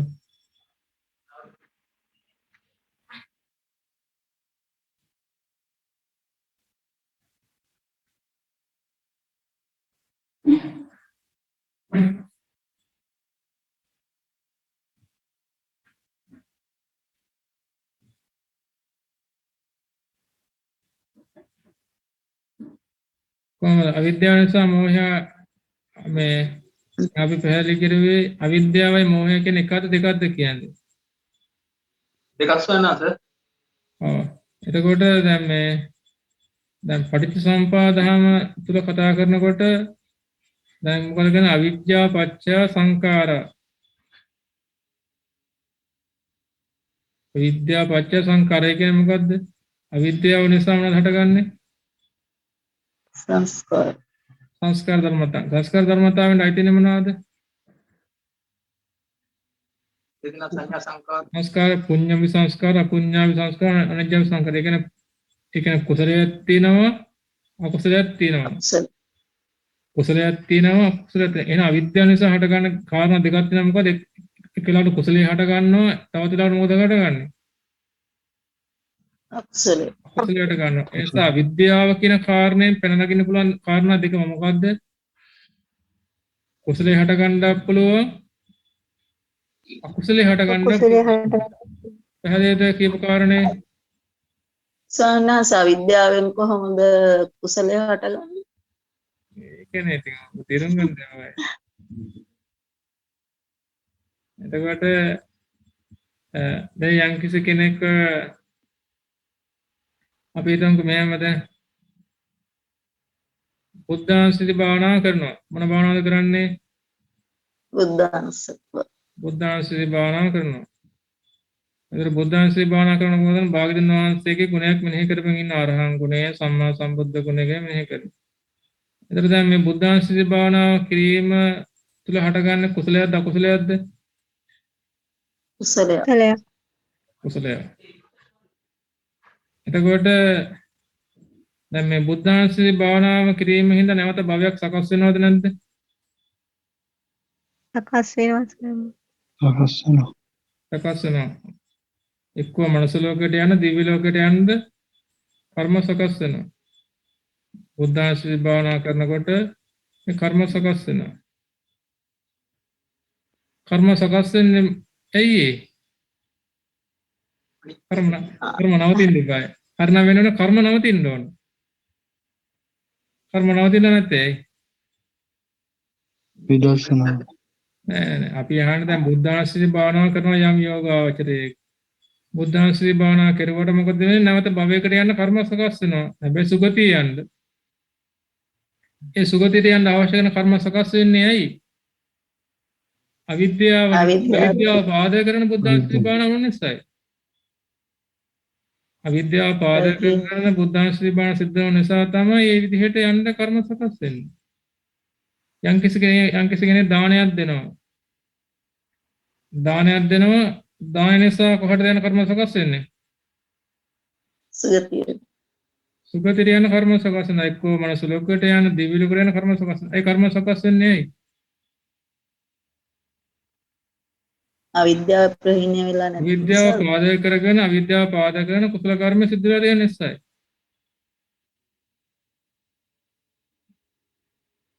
එතකොට යම් කෙනෙක් අවිද්‍යාව ප්‍රහීණ කරලා තිබ්බනම් එහෙම ඒ කෙනාගේ හිතේ කුසල හට ගන්නවද? අවිද්‍යාව ප්‍රහීණ කරපු රහතන් වහන්සේ කෙනෙක් දානයක් දෙනවා. අවිද්‍යාව ප්‍රහීණ කරපු රහතන් වහන්සේ කෙනෙකුට දානයක් දෙන්න බැයිද? පුළුවන්. දැන් කුසල හිතේ හට ගන්නවද?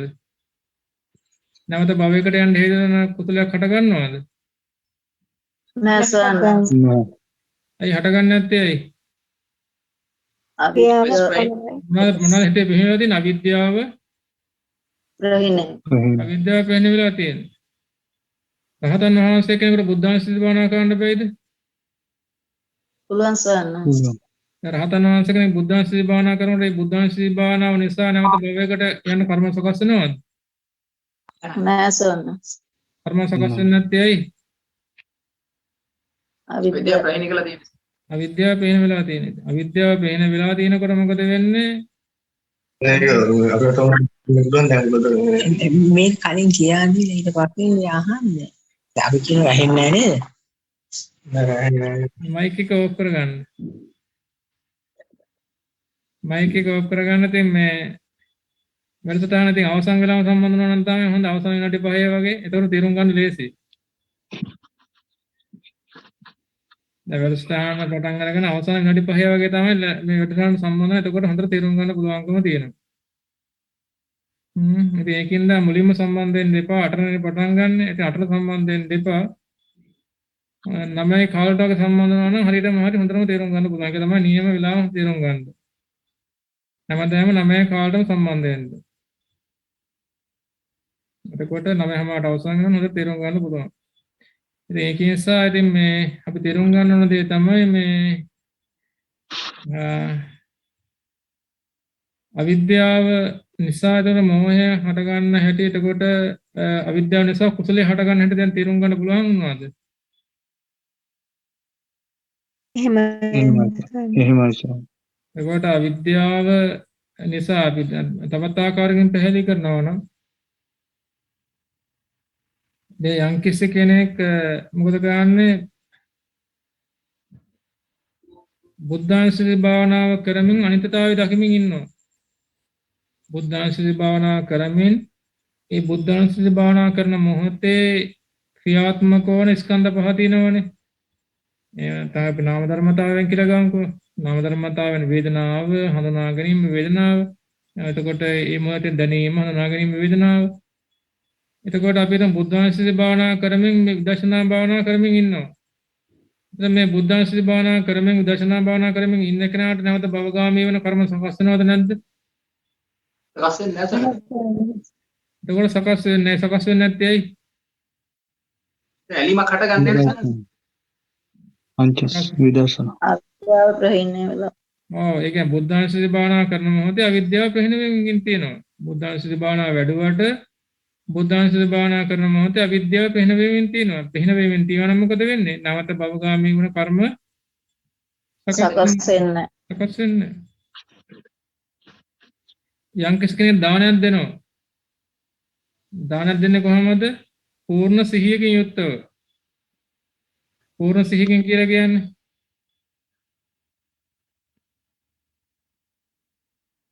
දානයක් දෙනකොට ඒ කියන්නේ කායික ක්‍රියාවන් සිනවා. කායික ක්‍රියාවන් ගත්තාම අත චලනය වෙනවා, කකුල චලනය වෙනවා. ඒතර කකුලේ චලනයට සිහිය තියා ගන්නවා. කකුලේ වෙනස් වෙන ස්වභාවය තේරුම් ගන්නවා. අත එහාට මෙහාට ගමන් කරනකොට අතේ වෙනස් වෙන ස්වභාවය තේරුම් ගනිමින් ඉන්නවා. ඒක දානයක් දුන්නට ඒක සර්ව සම්පූර්ණයෙන්ම හරියටම නොවුනත් මොකද වෙන්නේ?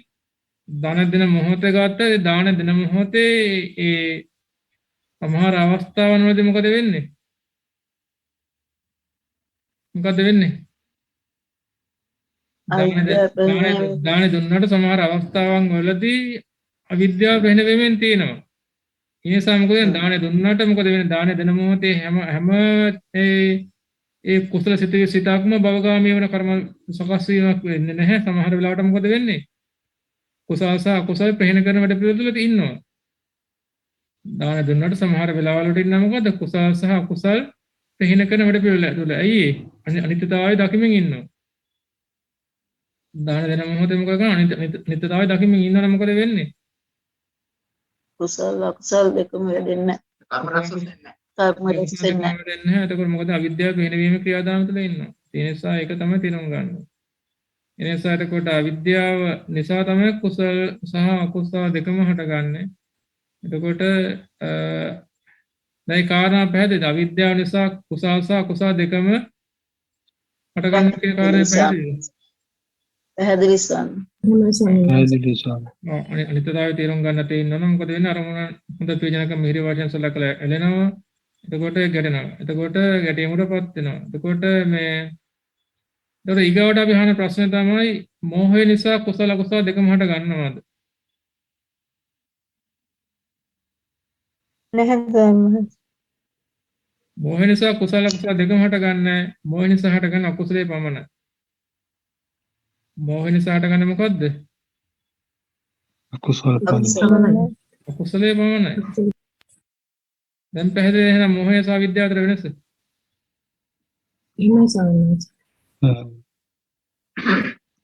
නම ගොඩාක් පොත්වල තියෙන පොත් 100ක් කරගන්න මතේ පොත් 100ක් කරගන්න ඒ කාරණා සම්බන්ධයෙන් පැහැදිලි කරලා පොත් 100ම තියෙන අවිද්‍යාව සහ මොහය එකයි කියලා ලියලා තියෙනවා.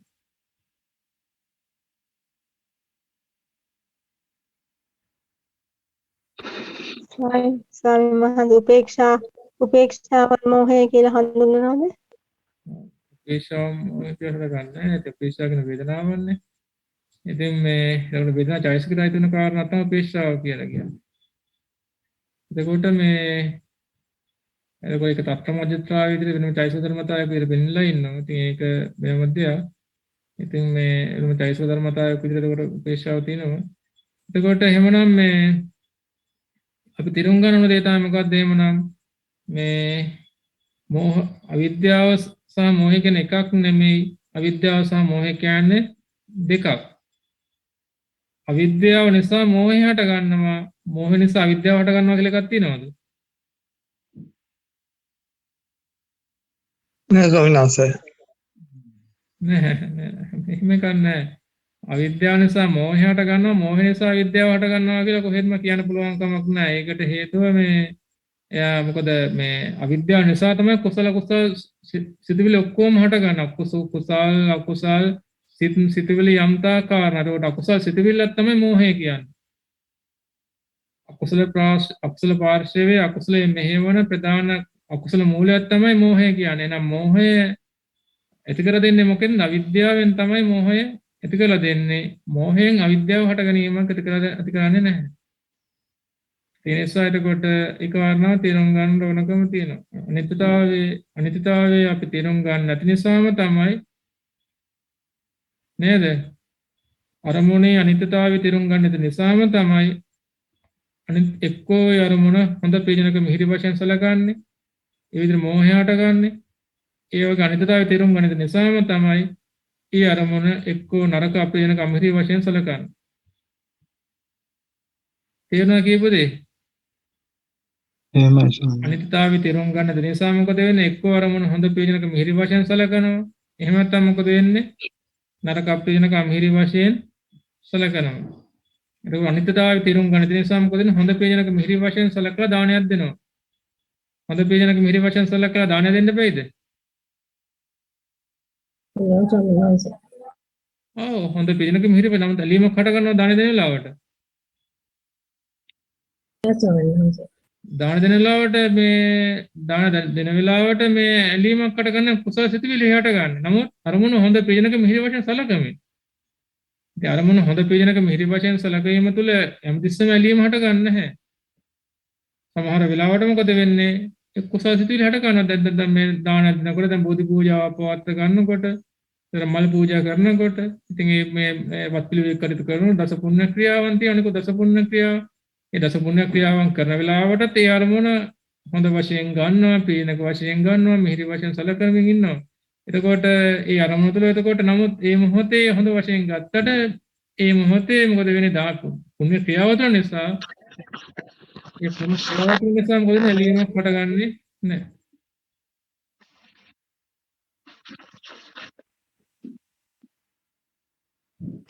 ස්වාමීන් දැන් තෘෂ්ණාව නිසා අවිද්‍යාව ඇති වෙනවා. අවිද්‍යාව නිසා තෘෂ්ණාව ඇති වෙනවා. ඒ වගේ තෘෂ්ණාව කියන්නේ මෝහයමනේ. එතකොට මෝහය නිසා අවිද්‍යාව ඇති වෙන්නේ නැහැ නෑ පටලවන්න එපා. දැන් තෘෂ්ණාව කියන්නේ මෝහය නෙමෙයි. තෘෂ්ණාව කියන්නේ මෝහය. තෘෂ්ණාව කියන්නේ ලෝභය මෝහයම කොටසක්. ලෝභයයි ද්වේෂයයි සාහවත් ඒ වගේ. නෑ මෝහය කොටසක් නෙමෙයි. මෝහය කියන්නේ එක සිතුවිල්ල. ලෝභය කියන්නේ තව සිතුවිල්ල. ද්වේෂය කියන්නේ තව සිතුවිල්ල. ඒක මෝහය නිසාම ලෝභය හට ගන්නවා කියලා කිව්වට මෝහය ඇතුලේ තියෙන එකක් නෙමෙයි ඒක. දැන් මෝහය ඇතුලේ තියෙන දෙයක් නෙමෙයි, ස්වභාවයක් නෙමෙයි. මෝහය කියන්නේ එක සිතුවිල්ල. ලෝභය කියන්නේ තව සිතුවිල්ල.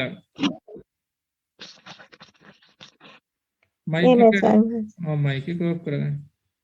ඉතින් එතකොට එතකොට ඒක තිරුම් ගන්න අවිද්‍යාව නිසා තමයි එහෙමනම් මෝහය හටගන්නේ. මෝහය නිසා විද්‍යාව හට ගන්නවා කියලා කියන්න පුළුවන් කමක් නැහැ කිසිසේත්ම. ඉතින් එතකොට ඉතින් අර විද්‍යාව පාදක කරගෙන තමයි මෝහය හටගන්නේ. ඒක තමයි අපි ප්‍රධාන වශයෙන් අපි ඒ කාරණා තේරුම් ගන්න ඕනේ. එතකොට අපි අරමුණ අනිත්‍ය වශයෙන් සලකන්නේ නැති නිසා මොකද වෙන්නේ? නිත්‍ය සුඛ ආත්ම වශයෙන් ගන්න වෙලාවකට ඒක අනිත්‍ය වශයෙන් සලකන්නේ නැති නිසා සමහරලාට මොකද කරන්නේ? අනිත්‍ය වශයෙන් සලකන්නේ නැති නිසා ඒ අරමුණ හොඳ පීඩනක මිහිරි වශයෙන් සලකන වෙලාවකට අනිත්‍ය වශයෙන් සලකන්නේ නැති නිසා මොකද වෙන්නේ? අරමුණ නරක පීඩනක මිහිරි වශයෙන් සලකනවා. අනිත්‍යතාවය වශයෙන් තේරෙන සලකන අනිත්‍යතාවය අනිත්‍ය වශයෙන් සලකන්නේ නැහැ කියලා කියන්නේ මොකද? අවිද්‍යාව තුළ ඉන්නවා කියන එක. අවිද්‍යාව තුළ ඉන්නවා කියලා කියන්නේ මොකද්ද? අවිද්‍යාව තුළ ඉන්නවා කියලා කියන්නම එහෙනම් මෝහය ඒ නිසා එතකොට හට ගැනීමට ටිකකට පෝසෙන් තියෙනවා. සයනස අරමුණ හොඳ වශයෙන් හා නරක වශයෙන් ගන්න මොහේ නිසානේ. ඔව්. අපිට ඒක යථා ස්වභාවය අනිත් ස්වභාවය. ඔව් අනිත්‍යතාවය තේරුම් ගන්න. දැන් මෝහය අනිත්‍යතාවය තේරුම් ගන්නවා අවිද්‍යාව පේන වෙනවා. මෝහය කියන සිතවිල්ල අනිත්‍ය වශයෙන් දකින්න පුළුවන්. මෝහය කියන සිතවිල්ල අනිත්‍ය වශයෙන් දකින්න පුළුවන්. නමුත් අවිද්‍යාව අනිත්‍ය වශයෙන් දකින්න පුළුවන්ද?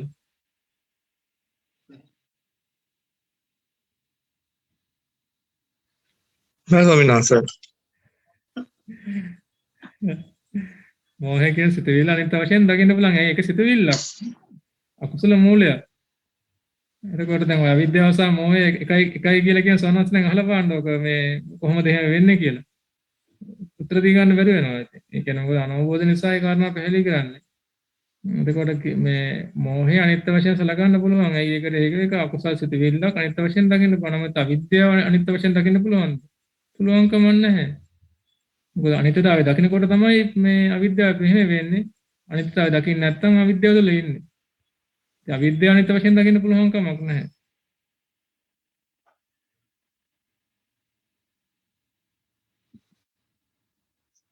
ඉතින් එතකොට මේ ඒක අවිද්‍යාව කියන දේ අනිත්‍ය වශයෙන් දකින්න නැතිකොට අවිද්‍යාව හටගන්න හැටි තේරුම් ගන්න පුළුවන්. ඒ වගේම අනිත්‍ය වශයෙන් දකින්නකොට අවිද්‍යාව පෙනෙන හැටි තේරුම් ගන්න පුළුවන්. නමුත් අවිද්‍යාව අනිත්‍ය වශයෙන් දකින්න පුළුවන් කම නැහැ. අනිත්‍ය වශයෙන් දකින්නකොට අවිද්‍යාව පෙනෙන හැටි තේරුම් ගන්න පුළුවන්. අනිත්‍ය වශයෙන් නොදකින්නකොට අවිද්‍යාව හටගන්න හැටි තේරුම් ගන්න පුළුවන්. නමුත් අවිද්‍යාව අනිත්‍ය වශයෙන් දකින්න බෑ. නමුත් මෝහය කෙලින්ම අනිත්‍ය වශයෙන් දකින්න පුළුවන්. හොඳ පියනක මිහිරි වශයෙන් සලකනකොට ඒ මෝහය අනිත්‍ය වශයෙන් දකින්න පුළුවන්. නරක පියනක මිහිරි වශයෙන් සලකනකොටත් ඒ මෝහය අනිත්‍ය වශයෙන් දකින්න පුළුවන්. එතකොට මේ කතාපදේ වටියක් අමාරුයි නේ. අමාරුයි නේද? එහෙමයි සර් මහත්. ඔව් කතාපදේ වල අමාරුයි ඒක මේ ඉතින් අර මේ කතාපදේ අමාරු කියලා කියන්නේ කොච්චර අමාරුද කියලා කියන්නේ ත්‍රිපිටක ආචාර්ය ත්‍රිපිටක විශාරද රාජකීය පඬිතු ස්වාමීන් වහන්සේ පටලගෙන තන්නේ. ඉතින් ඔය ඉතින් මේක සාමාන්‍ය එතකොට මේ කතා කරනකොට අපි හම්බන්දන පිටුතුන තේරුම් ගන්න අමාරු කියන එක සාධාරණ කාරණාවක්. ඉතින් මේවා මේ ත්‍රිපිටක ආචාර්ය ත්‍රිපිටක විශාරද රාජකීය පඬිතු ඒ ස්වාමීන් වහන්සේලාත් ඉතින් පටලගෙන තන්නේ නේද? ඉතින් එහෙම පටලවා ගන්නවා නේද? අනිත් කටියට කවර කතාවද? ඉතින් මේ ඒ කියන්නේ මොකද මේ අවිද්‍යාව සහ මෝහය එකක් විදිහට සැලකුවොත් එහෙම මේ බරපතල අර්බුදයකටපත් වෙනවා. බරපතල අර්බුදයකටපත් වෙනවා කියලා කියන්නේ මොකද්ද? මේ හේතුඵල සම්බන්ධතාවය නුවණින් දකින්න බැරි වෙනවා. හේතුඵල සම්බන්ධතාවය නුවණින් දකින්න බැරි වෙනවා. ඒ කියන්නේ ධර්මයේ දකින්න බැරි වෙනවා. ධර්මයේ දකින්න බෑ කියලා කියන්නේ නිවන් දකින්න කාර්යභාරය හිරනවා කියන එක. ඒ නිසා අවිද්‍යාව සහ මෝහය කියන අවිද්‍යාව මෝහය අතර වෙනස හොඳින් තේරුම් ගන්න හේතුඵල සම්බන්ධතාවය නුවණින් දකින්න. එතකොට තමයි මේ ඒ කාර්යභාරය සාර්ථක වෙන්නේ. ඒක මුලින් නෙමෙයි ඒක ප්‍රශ්නේ බලපාන්නේ මේ විදර්ශනා භාවනාව තුළ මේ පටිච්චසමුප්පාදන දර්ශනා භාවනාවට ගන්නකොට තමයි ඒක බලපාන්නේ. ඒකට හේතුව මේ පටිච්චසමුප්පාදන දර්ශනා භාවනාවට ගන්නකොට අවිද්‍යාව පත්‍ය සංඛාරා. එතකොට අවිද්‍යාව නිසා සංස්කාර ධර්මතාවන් හටගන්න හැටි තියෙනවා. ඒ සංස්කාර ධර්මතාවෙන් හටගන්න තේරුම් ගන්නකොට අන්න ඒ කියන අවිද්‍යාව නිසා මෝහය හටගන්න හැටි තේරුම් ගන්න ඕන. අවිද්‍යාවයි මෝහය කියලා එකක් විදිහට සැලකුවොත් එහෙනම් මොකද වෙන්නේ? අන්න ඒ කියනට අවිද්‍යාව නිසා මෝහයට ගන්න තේරුම් ගන්න බැරි වෙනවා. තේරුණා නේද? එහෙමයි සර් මහත්. අවිද්‍යාව පත්‍ය සංඛාරා කියන විදිහට අවිද්‍යාව නිසා කුසල දෙකමට ගන්න තේරුම් ගන්න ඕන. ඉතින් අවිද්‍යාව නිසා මෝහයට ගන්න තේරුම් ගන්න ඕන. එතකොට නමුත් අවිද්‍යාවයි මෝහය එකක් විදිහට සැලකුවොත් එහෙනම් මොකද වෙන්නේ? අන්න ඒ කෙනාට අවිද්‍යාව නිසා මෝහයට ගන්න තේරුම් ගන්න බැරි වෙනවා. එතකොට එයා අවිද්‍යාවයි මෝහය එකයි කික හිතේ හිතා ඉන්නවා. ඉතින් මොකද වෙන්නේ? හේතුඵල සම්බන්ධතාවය දකින්න බැරි වෙනවා. යෝග ප්‍රශ්නයක් ඇති වෙනවා. ඉතින් කොහොම හරි දැන් මේ කියපු කාරණාවන් එතකොට අමාරුයි වගේ තමයි පේන්නේ. එහෙම නමුත් තේරුම් ගන්න ඕන දේ තමයි එහෙමනම් නිවැරදි ධහම තියෙන කොතනද කියලා තේරුම් ගන්න ඕන. සංසාර දුකෙන් අන් මිදීමට අවශ්‍ය කරන නිවැරදි භාවනා ක්‍රමවේදය ලබා ගන්න පුළුවන් වෙන්නේ කොහෙන්ද කියලා තේරුම් ගන්න ඕන. මේ නිවැරදි භාවනා ක්‍රමවේදය උපකාර කරන ඉස්සරහට යන්න ඕන කියන කාර්යභාරයෙන් තේරුම් ගන්න එක තමයි ප්‍රධානතම දේ. ඉතින් අර මේ ඉතින් ඒ විදිහට අර විශ්වාසයේ මත පාදක කරගෙන ඉතින් ඒ ධර්මයේ දකින්න උපකාර වෙන තැන මොකද්ද? ධර්මයේ දකින්න බැරි කොට තැන මොකද්ද කියලා තේරුම් ගන්න ඕන ඉස්ලාම යෝගාවචරයේ තේරුම් ගන්න දේ තමයි මොකද ධර්මයේ දකින්න ඕන පුළුවන් තැන මොකද්ද? ධර්මයේ දකින්න බැරි තැන මොකද්ද කියලා තේරුම් ගන්න ඕන. ධර්මයේ දකින්න පුළුවන් තැන මෙන්න මේක කියලා තේරුම් ගත්ත කෙනා මොකද වෙන්නේ? ඒ තුල එතකොට ගමන් මාර්ගය ඉස්සරහට හදගෙන යන්න ඕන. දැන් මොකද අද වෙලා තින්නේ මොකද්ද? ධර්මයේ දකින්න බැරි තැන් වලින් නිවන් දකින්න හදනවා. ඒක කරන්න පුළුවන් දෙයක්ද? බෑනේ. ධර්මයේ දකින්න පුළුවන් තරයෙන් තමයි නිවන් දැකීමේ කාර්යභාරය සාදා ගැනීම කළ යුතු වන්නේ. ඒ දෙක වෙන් කරගත යුතු වෙනවා. මේ අද ගොඩාක් වෙලාවට පැටලිලා තියෙන්නේ. මොකද YouTube එකේ ධර්මේශනාවන් අහනවා, නිකුත් ධර්මේශනාවන් අහනවා. ඉතින් මොකද වෙන්නේ? අර මේ මහා ආරවුලකට පත් වෙලා තියෙනවා. ඉතින් ඒකට හේතුව මොකද? නිවැරදි නිවන් මාර්ග දකින්න බැරි තැනකින් මොකද කියන්නේ ධර්මයේ දකින්න බැරි තැනකින් නිවන් දකින්න මාර්ගය හදනවා. ඉතින් ඒක කරන්න පුළුවන් දෙයක් නෙමෙයි ඒක. ඒ නිසා මේ විදිහට මේ මාර්ගයේ සාධන ඉස්සරහට ගමන් කිරීම ඉතින් කළපුවාම ඉතින් ප්‍රශ්නේ මගහැරලා යනවා. ඒක ඔක්කොම ටික. ඉතින් එහෙමනම් මේ එතකොට අපි මේ සම්මුතිය තුළ එතකොට දැන් මේ වර්ෂය ගෙවිලා අවසන් වෙනවා නේද? විරාජ් මහත්තයා. එහෙමයි ස්වාමීන් සම්මුතිය තුළ අවුරුද්දක් ගෙවිලා ඉතින් අවසන් වෙනවා. ආය අලුතෙන් අවුරුද්දක් ඉතින් උදා වෙනවා. ඉතින් නමුත් ඉතින් පරමාර්ථය තුළ බලපුවාම ඉර කියලා දෙයක්වත් නැහැ. පෘථිවි කියලා දෙයක්වත් නැහැ. ඉතින් අලුත් අවුරුද්දක් කොහෙද තියෙන්නේ? ඉර කියලා දෙයක්වත් නැත්තම් පෘථිවි කියලා දෙයක්වත් නැත්තම් ඉතින් කොහෙද ඉතින් අවුරුද්දක් කියලා එකක් තියෙන්නේ. ඉතින් එතකොට එහෙමකට ඒක රැවටීමක් විතරයි. නමුත් අපි මේ මාස 31 ඉතින් ඒක අපි කාලෙකින් නොකරපු හින්දා අවුරුද්දක් කියලා ඉතින් අවුරුද්දක් වශයෙන් දම නෙමෙයි. බෝධි පූජාවක් ඉතින් 31 හන්දේ 7ට වගේ පටන් අරගෙන මහා සතිපට්ඨාන සූත්‍රයේ සජ්ජායනා කරන්න බලාපොරොත්තු වෙනවා. මේකේ ඥාතින දෙවියන්ට යම් පින්කමක් කිරීමේ බලාපොරොත්තු වෙනවා. මහා සතිපට්ඨාන සූත්‍රය කියලා කියන්නේ දිවි ලෝකේ වැඩිපුරම කතා කරන සූත්‍රය මොකද්ද?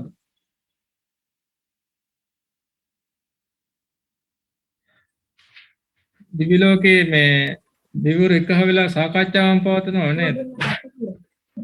දිවි ලෝකේ දෙවිවරු එකහ වෙලා සාකච්ඡාවක් පවත්වනවා නේද? එහෙම නේද? ඒ ධම්සභා මණ්ඩපයේ වැඩිපුරම සාකච්ඡාට භාජනය කරන සූත්‍රය මොකද්ද? මහා සතිපට්ඨාන සූත්‍රය. ඉතින් ඒකායන ආයම් භික්ඛවේ මග්ගෝ කියලා දේශනා කරපු එකම සූත්‍රය තමයි මහා සතිපට්ඨාන සූත්‍රය. නිවන් දකින්නට පොදන එකම මාර්ගය මෙයයි මහයනි කියලා. ඉතින් ඒ නිසා මේ විදිහට යෝගාවචර පිරිසෙන් එකට වෙලා වර්ෂයක අවසානයේදී මහා සතිපට්ඨාන සූත්‍රය සජ්ජායනා කරලා ඉතින් අනාගත අවුරුද්දට අවශ්‍ය කරන මාර්ගය සාදා ගන්නවාද කියලා බලාපොරොත්තු වෙනවා. ඉතින් දෙවියන්ගේ ආශිර්වාද ලැබෙවර නැත්නම් ඉතින් අවශ්‍ය වෙනවා ඉතින් නිවන් දකීමට. ඉතින් ඒ සාධනා කරනවා. ඉතින් අපි ඒ විදිහට බෝධි පූජාවේ පුණ්‍ය ක්‍රියාවත් පවත්වලා ඉවරලා මහා සතිපට්ඨාන සූත්‍රය සජ්ජායනා කරමු. ඉතින් YouTube එකේ අර මේ WhatsApp එකට සම්බන්ධ නොවන පින්වතුන්ට මතක් කිරීමක් කරන්න. හන්දෑවේ 4ට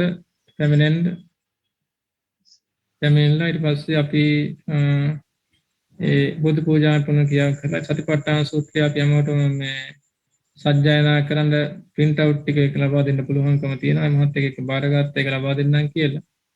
ඊට පස්සේ අපි එහෙම සජ්ජායනා කරලා ඊට පස්සේ මීගේ ඥාතික දෙවියන්ට පින් අනුමෝදන් කරලා ඉතින් ඒ විදිහට මේ ඉස්සරහට ගමන් මාර්ගයේ සාධක නිවන් දකීමට පෙරලා එහෙම විරුද්ධ කරන ඉස්සරහට ගමන් කර ගැනීම සිද්ධ කරමු නේද? ඉතින් ඒකට ලෝකයේ ඉතින් අපිට දකින්න බැරි තාම දුර්ලභ දේවල් තමයි මොනවාද? බුද්ධානුස්සති භාවනා කරමින් විදර්ශනා භාවනාවට පැමිණීම, මෛත්‍රී භාවනා කරමින් විදර්ශනා භාවනාවට පැමිණීම, ආනාපානසති භාවනා විදර්ශනා භාවනාවට පැමිණීම, කායගත භාවනා කරමින් විදර්ශනා භාවනාවට පැමිණීම, සද්දයක් වගේ අරමුණකට හිත යොමු කරලා ඒ මොහොතේ හිත ගන්න ස්කන්ධ පහ අනිත්‍ය වශයෙන් දැකීම, ධර්මේශනාව 1000ක් ඇහුවත් ඔය ටික අහන්න හම්බ වෙන්නේ නැහැ. නාලිකා ගොඩක් තියෙනවා නේද? ඔය නාලිකා වලින් අහන්න හම්බ වෙන්නේ නැති දේවල් ටික තමයි ඔය කිව්වේ. බුද්ධාශ්‍රී භාවනා කරමින් පංචස්කන්ධ දර්ශනා භාවනා, මෛත්‍රී භාවනා කරමින් පංචස්කන්ධ දර්ශනා භාවනා, කායගත භාවනා, වර්තමාන මොහොතේ ස්කන්ධ පහ අනිත්‍ය දුක්ඛ නාම වශයෙන් තේරුම් ගැනීම. ඒකට ශබ්ද රමණකට හිත යොමු කරලා ස්කන්ධ පහ අනිත්‍ය වශයෙන් දැකීම හේතුඵල සම්බන්ධ. ඒ කියන්නේ එහෙමනම් ධර්මයේ දකිනකොට පිළිවෙල ඔබට අහන්න හම්බ වෙන්නේ නැති තරම් දුර්ලභයි. ධර්මයේ දකිනකොට පිළිවෙල ඔබට අහන්න බැරි තරම්ම දුර්ලභයි. ඒක තමයි ඊටම කාරණය. ඊටම මේ ධර්මයේ දකිනකොට පිළිවෙල අහන්න දකින්න අහන්න නොලබන තරම් දුර්ලභයි. ඉතින් එතකොට තිරංගන නදී තමයි මේ දුර්ලභ වූ භාවනා ක්‍රම වේදෙන් අවතීර්ණ වෙලා ඉතින් උදාවනේ සම්මුතිය උදාවන අවශ්‍යත් ඉස්සරහට ගමන් කරන එක. ඉතින් වෙන්න ඕන කාර්යභාරයක් විදිහට තමයි අපි දකින්නේ. මොකද ඉතින් එක අවස්ථාවක් ගිහිලා ගියොත් ඒ කියන්නේ ආයේ මේ අවස්ථාව කල්ප ගානකින් සමානකට නොලබෙන්න ඉඩ කඩ වැඩි. ඒ නිසා අපි විදිහට මේ මාර්ගය විතර කරගන්න. එhmenan අපි මේ කතා කරපු දේවල් සම්බන්ධයෙන් එතකොට අපි ඉස්සර කතා කරන බලාපොරොත්තු වෙන භාවනා කටයුතු කරන ක්‍රමවේදයන් ගැන කතා කරන බලාපොරොත්තු වෙන අනුපේවලට කර්මයෙන් කරන ආකාරය දර්ශන භාවයට එන ආකාරය ගැන කතා කරන බලාපොරොත්තු වෙනවා. ඉතින් මේ කතා කරපු දේවල් සම්බන්ධයෙන් ගැටලු එහෙම තියෙනවද?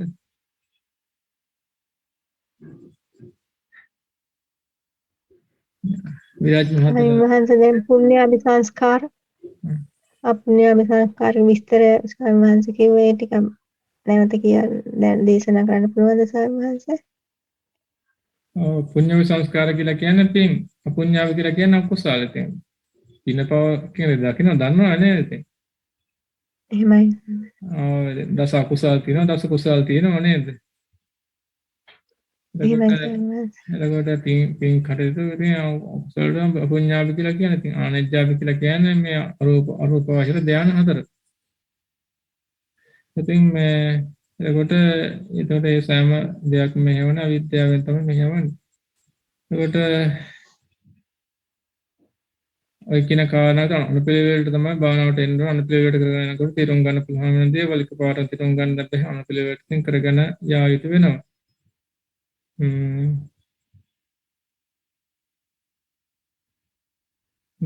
එතකොට මේ දේව සම්බන්ධයෙන් මොනවාරි ගැටලු දැන් තියෙනවද කතා කරපු දේව සම්බන්ධයෙන්? මේ ගැටලු ටික අපි විසඳ ගන්න පුළුවන්කම තියෙනවා.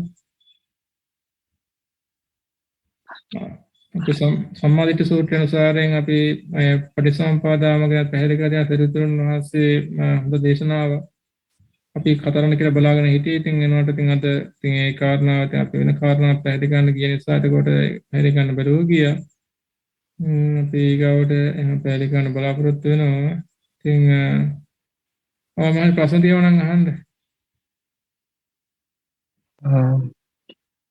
ස්වාමීන් වහන්සේ දැන් යම් කිසි අවස්ථාවක මෝහය නිසා යම් කිසි අරමුණක ගැටුණ වෙලාවක ඒ ගැටුණ වෙලාවේදී ද්වේෂය ආපු වෙලාවකට ඒ මොහොතේදී දැන් ද්වේෂය මතම යද්දී ඒ යන රේල් පිල්ලෙන් පනින්න වගේ තියෙන එකම මග සිහියමද ඒකෙදි දැන් සමහර වෙලාවට නිවන් මාගේ ගියත් සමහර වෙලාවට අමාරුම මෙහෙයුම් එද්දී ද්වේෂය වගේ එන අවස්ථා ඇති වෙනවනේ. ඒ වගේ අවස්ථාවල සමහර වෙලාවට මමත්වයේ උඩ ගහන්න ඒ වගේ වෙලාවක ස්වාමීන් වහන්සේ භාවිතා කරන්න ඕන විදිහක් නිකන් පායෝගික. ඔව් ඒක හොඳයි. ඉතින් ඒක අපදේ හොඳයි. ඉතින් අපි දැන්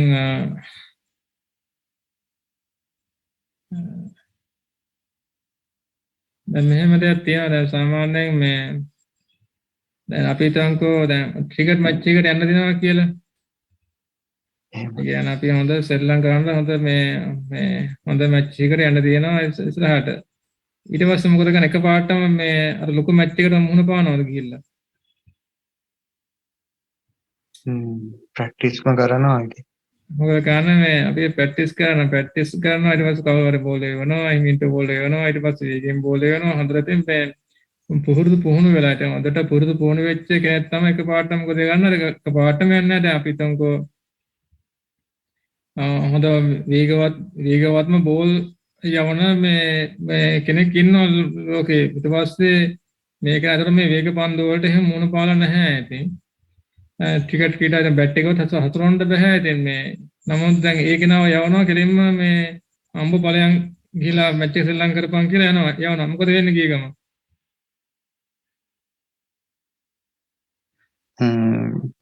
ඉවරයි. ඒ වගේ තමයි කියන්නේ එයා ෆේල් වෙනවා කෙලින්ම. ඔය සෙල්ලම් කරගන්න බැරි වෙනවා. ඉතින් මේ ගියාම ඉතින් මේ පළවෙනි පන්දුවේ අපි මේ පැහැදිලි ගන්න ගිය මහත් ප්‍රශ්නෙට උත්තර තමයි මේ දෙන්න යන්නේ. එහෙමයි. ඉතින් මේ ඒ නිසා මොකද ගන්න ඕනේ අපි මේ ඊට මෙහා එන්න එක පාටම එතකොට අපිට ඊට මේ ඒ අරමුණට මෙහාෙන් පුරුද්දක් ඉදිකර ගත යුතු වෙනවා. එක පාටම අර ද්වේෂ ප්‍රබල ද්වේෂයක් වෙන වෙලාවට අරමුණ තුළ එතකොට එන වෙලාවට ඒ අරමුණ අනිත්‍යතාවය දැකීම කියන කාරණාව මේ අපරිම අපහසුත කාරණාවක් වෙන්න පුළුවන්. ඒ නිසා යෝගාවචරය සමාධිගත හිතින් යුක්තව ඒ කාරණා දැකලා තියෙනවා කලින් මනසේ. එහෙමයි. සමාධිගත හිතින් යුක්තව දකිනවා කොහොමද මේ මට මෙන්න මේ වගේ අවස්ථාවකදී කොහොමද කවුරු බැන්නොත් දැන් ඒකට ඒ අවස්ථාවට යොමු කරනවා සමාධිගත අවස්ථාවට හිත යොමු කරලා බලනවා මෙන්න මෙයා මට දැන් බයිනවා. දැන් මේ බයින වෙලාවට දැන් හට ගන්න ද්වේෂය කොහොමද? ඒ ස්වභාවය කොහොමද? අන්න ඒ ස්වභාවය අනිත්‍ය වශයෙන් දකිනවා. එහෙමයි. දැන් සමාධිගත හිතේ ඉන්නේ සමාධිගත හිතින් ඉන්න කෙනා ඊට පස්සේ දකිනවා මෙන්න මේවද. ඊට පස්සේ ඒ ස්වභාවය මනස ඇති වෙනවා. ඊට පස්සේ මනසේ ස්වභාවය ඇති වෙනවා. දැන් ද්වේෂය ඇති වෙනවා. ඒක දකිනවා. හොඳට දකිනවා. විනිවිද දකිනවා. ඒතකොට දකිනවා මෝහය නිසා තමයි මේ ද්වේෂය හටගත්තේ. වෙන මොකුත් නෙමෙයි හටගත්තේ. මේ මෝහය තමයි මෙතන ප්‍රධාන. මෝහය, අහිරිකම, තප්පි, උද්දච්චේ ඔය ඔක්කොම ටික හතර ටික අල්ල ගන්නවා. එහෙමයි. දැන් මෝහය අල්ල ගන්නවා. අහිරිකේ කියන හතර අල්ල ගන්නවා. එතකොට කොසලට ලැජ්ජ නැති බව මේ කියන අහිරිකේ කියන කනොත් අපේ කියන බය නැති බවනේ. ඊට පස්සේ හිතේ යන උද්දච්චේ ඕව ටික අල්ල ගන්නවා. එළීම අල්ල ගන්නවා. අල්ලගෙන මොකද කරන්නේ? හොඳට දනුවම් දෙනවා. මොකද ගන්න අල්ලගෙන මොකද ගන්න? ඔකට හොඳට දනුවම් දෙනවා. දනුවම් දෙන්නේ කොහොමද? හොඳ පොල්ලක් අරන් ගහනවද?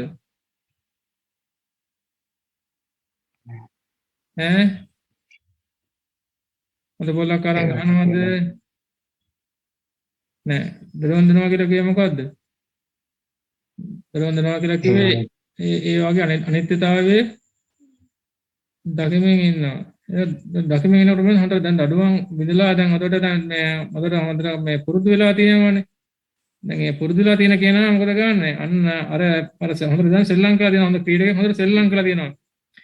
ඒ කියන්නේ මේ හොඳ වේග පන්දු වලට නේ පැයට කිලෝමීටර් 130 150 බෝල් වලට හොඳට ශ්‍රී ලංකාවේ තියෙනවා නේද? එහෙමයි. එතකොට ඒක නා හොඳට ශ්‍රී ලංකාව කරලා ඊට පස්සේ මොකද ඒ ශ්‍රී ලංකාව කරලා හොඳට පුරුදු පුහුණු වෙච්ච කෙනා ඔන්න යන හොඳ මැච් එකකට ශ්‍රී ලංකාව යනවා නේද? දැන් ඒක නා එකපාරටම අවුට් වෙනවද? නෑ. ඒක නා අවුට් වෙන්නේ නැහැ. මොකද හේතුව දැන් පුරුදු පුහුණුලා තියෙන කෙනා. ඒකට පුරුදු පුහුණුලා වෙච්ච කෙනෙක් දැන් පුරුදු පුහුණුලා තියෙන කෙනා මොකද වෙන්නේ? හොඳට මැච් එකට එතකොට දැන් හොඳ මැච් එකට ගියාට පස්සේ මොකද කරන්නේ? අන්න ඒ වගේ කවුරු බයිනවා එකපාරට දැන් බයිනවා. ඊට පස්සේ හිටපු ගමන් බයින කෙනා මොකද කරන්නේ? ඊට පස්සේ එකපාරටම කලබල වෙන්නේ නැහැ. ඉතින් බැන්නට දැන් තේරුම් ගන්නවා මෙතන තියෙන මොකද්ද? දැන් ඔන්න දැන් හිතේ යන්නේ මොකද්ද? මෝහය නිසා. ඒකට ඔන්න එන්න කරන කාරණා අරගන්නවා. තේරුම් ගන්නවා අහිරිකම තත්ත්ව උද්දච්චය ඔන්න වෙනවා. ඔන්න දැන් ගැටීම් වෙනවා. එකපාරටම දකිනවා. එහෙම දැන් දකිනකොට ඒක ද්වේෂය කටගත්තා. ද්වේෂය හටගත්තේ මෙන්න මේ හේතු නිසා එක දකිනවා. ද්වේෂය නිසා හටගත්තේ මෙන්න මේ හේතු නිසාම මේක කාගත වරදක් නිසා නෙමෙයි හිතේම වරදක් නිසා තමයි ඒක අන්න ඒකට සිහිය අවදි වෙනවා. සිහිය අවදිලා තේරුම් ගන්නවා. එහෙනම් ඉතින් මේ ද්වේෂය කිව්වට ඉතින් ඔය මම හටගත් මගේ මම කියන මට හටගත් ද්වේෂයක් නෙමෙයි මේ. ඒ කියන්නේ මේ හේතු නිසා මෙන්න මේ ද්වේෂය හටගත්තා. මට හටගත් ද්වේෂයක් නෙමෙයි මේක. මෙන්න මේ හේතු නිසා ද්වේෂය හටගත්තා කියලා දකින්න ඕනේ. අන්න එතකොට මේ වැඩ පිළිවෙලට එන්න ඕන. අන්න ඒක තමයි අවශ්‍ය කරන කාර්යභාරය. එතකොට අර ඉස්සෙල්ලා හොඳට සෙල්ලම් මැච් ටිකක් ගහලා තියෙන්න ඕන. එතකොට තමයි අර මේ මහා මැච් එකට ගිහලා හොඳට සෙල්ලම් ගන්න උනාම සමාවන ස්වාමීන් වහන්සේ යම් කිසි වෙලාවකදී ෆේල් වුණොත් ස්වාමීන් වහන්සේ ඇති වෙන පසුතැවිල්ලට පිළියමන්න. ඔව් දැන් ඒ කියන්නේ දැන් අපි දැන් මහා මැච් එකට ගිහිල්ලා අක්කා සමහරවිට ගිය ගමන් අවුට් වෙන්න බැරි හොඳට සෙල්ලම් කරලා පුරුදු වෙච්ච කෙනෙක්. එහෙමයි. ෆේල් වුණා. දැන් අපි හිතමු හොඳට සෙල්ලම් කරලා පුරුදු වෙච්ච කෙනාත් එකපාරටම මැච් එකට ගිය ගමන් යෝකර් පන්දුවක් එවනවා. නේද? එහෙමයි. යෝකර් පන්දුවක් කියලා කියන්නේ අර පාතින් යනවනේ මේ ඇවිල්ලා කඩාගෙන යනවනේ විකට් කරු නේද? එහෙමයි. එතකොට දැන් ඒ වගේ පන්දුවක් එකපාරට හොඳ සෙල්ලම් කරගෙන ආපු කෙනාත් මොකද එකපාරට පන්දුවක් ආවම අවුට් වෙන්නේ නැද්ද? අවුට් වෙන වෙලාවල් තියෙනවා. අවුට් වෙනවා. ඉතින් අර මනුස්සයා මොකද කරන්නේ? ඊට පස්සේ මොකද කරන්නේ? තව ඊට වඩා පුහුණු වෙන්නේ නැද්ද කියලා. එහෙමයි. එහෙමයි. ඒ මනුස්සයා පුරුදුන හොඳ යෝකර් පන්දුවට ඊට පස්සේ හොඳ පුරුදු පුහුණු වෙලා ඊට පස්සේ ආන්නතට යනවා. ඊට පස්සේ මොකද සමාධිගත හිතින් දකින්නවා ඊට පස්සේ. සමාධිගත හිතින් යොත් දකින්නවා මට මේ ප්‍රශ්න මෙන්න මෙතන මේ ප්‍රශ්නේ මෙතන මේ ප්‍රශ්නේ මෙන්න මේ අඩපාඩුව මෙන්න මෙතනයි උනේ කියලා දකින්න මොකද කරන්නේ? අන්න ඒ අරමුණ අනිත් වශයෙන් දකින්න ওই දාවට. ඊට පස්සේ අරමුණ අනිත් වශයෙන් දකින්න ඉඳලා ඊට පස්සේ මොකද කරන්නේ? අර මහා මච්චේට ශ්‍රී ලංකාවනවා වගේ ඊට පස්සේ අන්න එකපාරට අරමුණක් එනවා. අන්න එතකොට මොකද ගන්නෙ? අන්න අර ශ්‍රී ලංකාව ටික දාන්න පුළුවන්කම තියෙනවා. පහසුවෙන්. එක පාටම මේ මහා මච්චේකටම ගිහලා ශ්‍රී ලංකාවෙන් හදන්න ලැබුවට ඉතින් ඒක මේ පරදින තියෙන ඉතිපකට වැඩි නේද? එහෙමයි. ආ ඒක ස්වාමීන් වහන්සේ නිවර ධර්ම ගැන නේද කතා කරන්නේ? මොකද්ද? නිවර ධර්ම ගැන නේද ඔය? ඔව් ඉතින් නිවන ධර්මයක් තමයි. ඉතින් ඒ කියන්නේ මොකද ද්වේෂය කියන්නේ නිවන ධර්මතාවයක්. අපි මේ කියන්නේ දැන් මහත් අහපු ප්‍රශ්නේ තාම වැදගත්. ඒ කියන්නේ විරාජ් මහතාව ප්‍රශ්නේ ඒ කියන්නේ මොකද ද්වේෂය කාපිලාවට කොහොමද ඉතින් මේ සමහර වෙලාවට ස්වාමීන් වහන්සේ දැන් ප්‍රායෝගික යද්දී සමහර වෙලාවට මට මේ සතිය ඇතුළත වෙච්ච අවස්ථා දෙකක් තියෙනවා. එකක ස්වාමීන් වහන්සේ දැන් මම හොස්පිටල් එකකට ගියාම හොස්පිටල් එකේ ඉන්න කාන්තාව කැපෙන කඩුවක් වගේ. මම සිහිය පවත්ව ගන්න හදනවා ඒ වුණාට කාන්තාව මාව හරවල එවන්නමයි හදන්නේ. මම දැන් එයාට ද්වේෂයක් එන්නේ නැතුව බනින්න හිතනවා. ද්වේෂයක් එන්නේ නැතුව මොකද නැත්තම් ස්වාමීන් වහන්සේ ආයේ මම ප්ලේන් එකකිනුත් ගිහිල්ලා ඒ කිලෝමීටර් 1000ක් ඇවිල්ලා මෙයා මාව හරවල යවන්නමයි බලන්නේ. මට දැන් මෙයාට ද්වේෂයක් එන්නේ නැතුව බනින්නත් ඕන. මෙයා කෙටේරියක් වගේ කියන එක ස්වාමීන් වහන්සේ නිකන් ද්වේෂය උඩ ගහන්නම ඉන්නේ. ඊට පස්සේ ස්වාමීන් වහන්සේ මම අසමත් වුණා. මම බැන්න මෙයාට. එහෙමයි. ඊට පස්සේ තව අවස්ථාවක ස්වාමීන් වහන්සේ දැන් මම පොලිමක ඉඳලා වැඩි කරගත්තා. මට මිනිස්සෙක් ඇවිල්ලා කිව්වා ඔයා ඊට පස්සේ නම් එහෙම පොලිම් පනින්න එපා කියලා. මට එතකොට ඇත්තට ද්වේෂයක් ආවා. මං කිව්වා ඔබතුමා කතා කරන්න කලින් කාරණා දැනගෙන කතා කරන්න. මම පොලිමේ ඉඳලා ඒ කෙරුවේ. ඒ ගත්තේ කියලා. අන්න මං මේ මනුස්සයට කියද්දි ස්වාමීන් වහන්සේ මේ මනුස්සගේ ඇස් දෙක දිහා බලලා මං ද්වේෂයෙන් කිව්වේ. මට ඊට පස්සේ පසුතැවිල්ල ආවා. මේ මනුස්සයා කියන දේ අහන් හිටියානම් හොඳයිනේ කියලා. ඉන්නේ මේ වගේ අවස්ථාවල වගේ තමයි ඉතින් මට තේරුණා තවම සිහිය මදි නේද කියලා. ඔව් ඒ කියන්නේ දැන් මෙහෙම දැන් නිකම්ම දෝමනස්සේ කියන දේ හට ගන්නවා දැන්. ඉතින් අපි මේ වෙච්ච උදාහරණයක් කියන්නම්කෝ දැන් අපි ගිහි කාලේ හිටපු අවස්ථාවක් මේ ගිහි කාලේ මේ ඊට පස්සේ අපි හිටපු ප්‍රධාන ආරණ්‍යයේ මේ ආරණ්‍යයක හිටියට කොට එතකොට මේ ප්‍රධාන ආරණ්‍ය ඒ කියන්නේ ලෝකයේම එතකොට මේ ඒ වගේ ආරණ්‍ය තියෙනවා. ඒත් ආරණ්‍ය වලින් ලොකුම ස්වාමීන් වහන්සේ වැඩිය. මේ මහතර මේ කියන එක උදාහරණයක් හරිද? එහෙමයි. ඒ ස්ථානයේ ලොකුම ස්වාමීන් වහන්සේ වැඩිය. අපි කියන්නේ නම් වශයෙන් ඒව ලොකුම ස්වාමීන් වහන්සේ වැඩිය. ඊට පස්සේ අපිත් එක්ක දැන් අපි දැන් ගිහියෝනේ අපි භාවනා කරන නැවතිලා ඉන්න අයනේ. නේද? එතකොට මේ අපිත් එක්ක ඊට පස්සේ ඊටපො මේ යාළුවෙක් ගිහිලා තිබුණා ඒ ස්වාමීන් වහන්සේගේ බෑකේ ගන්න. බෑග් එක අරගෙන ඒ කාමරේට ගිහින් තියන්න ඕනකම තිබුණේ. එහෙමයි. ඊට පස්සේ මොකද උනේ අවශ්‍ය කරන තැනින් ඒ බෑග් එක හරියට තියාගන්න බැරිලා තියෙනවා කොහොම හරි මොකක් අඩුපාඩුවක් වෙලා තියෙනවා මේ සොනදක පාට තරහ කියා. මේ යෝගාවචර සාන්නවස්ස කෙනෙක්. ඒ කියන්නේ මේ ඊට පස්සේ මේ මහත්තයා කියනවා ඉතින් මෙච්චර සාන්නවස්ස කෙනෙක් මෙහෙම තරහ වෙන්න පුළුවන්. තව උදාහරණයක් කියන්න. ඉතින් මේ ඒ කියන්නේ අපේ දන්න හිතවත්ම මහත්මයෙක් තමයි කිව්වේ. ඒ කියන්නේ මේක බොරුවක් නෙමෙයි. ඉතින් අපේ මේ කියන්නේ ලෝක ප්‍රසිද්ධ දැනෙන ලොකු ස්වාමීන් වහන්සේ කෙනෙක්. ඉතින් මේ පොත්පත් ගොඩාක් ලියලා තියෙන ස්වාමීන් වහන්සේ කෙනෙක්.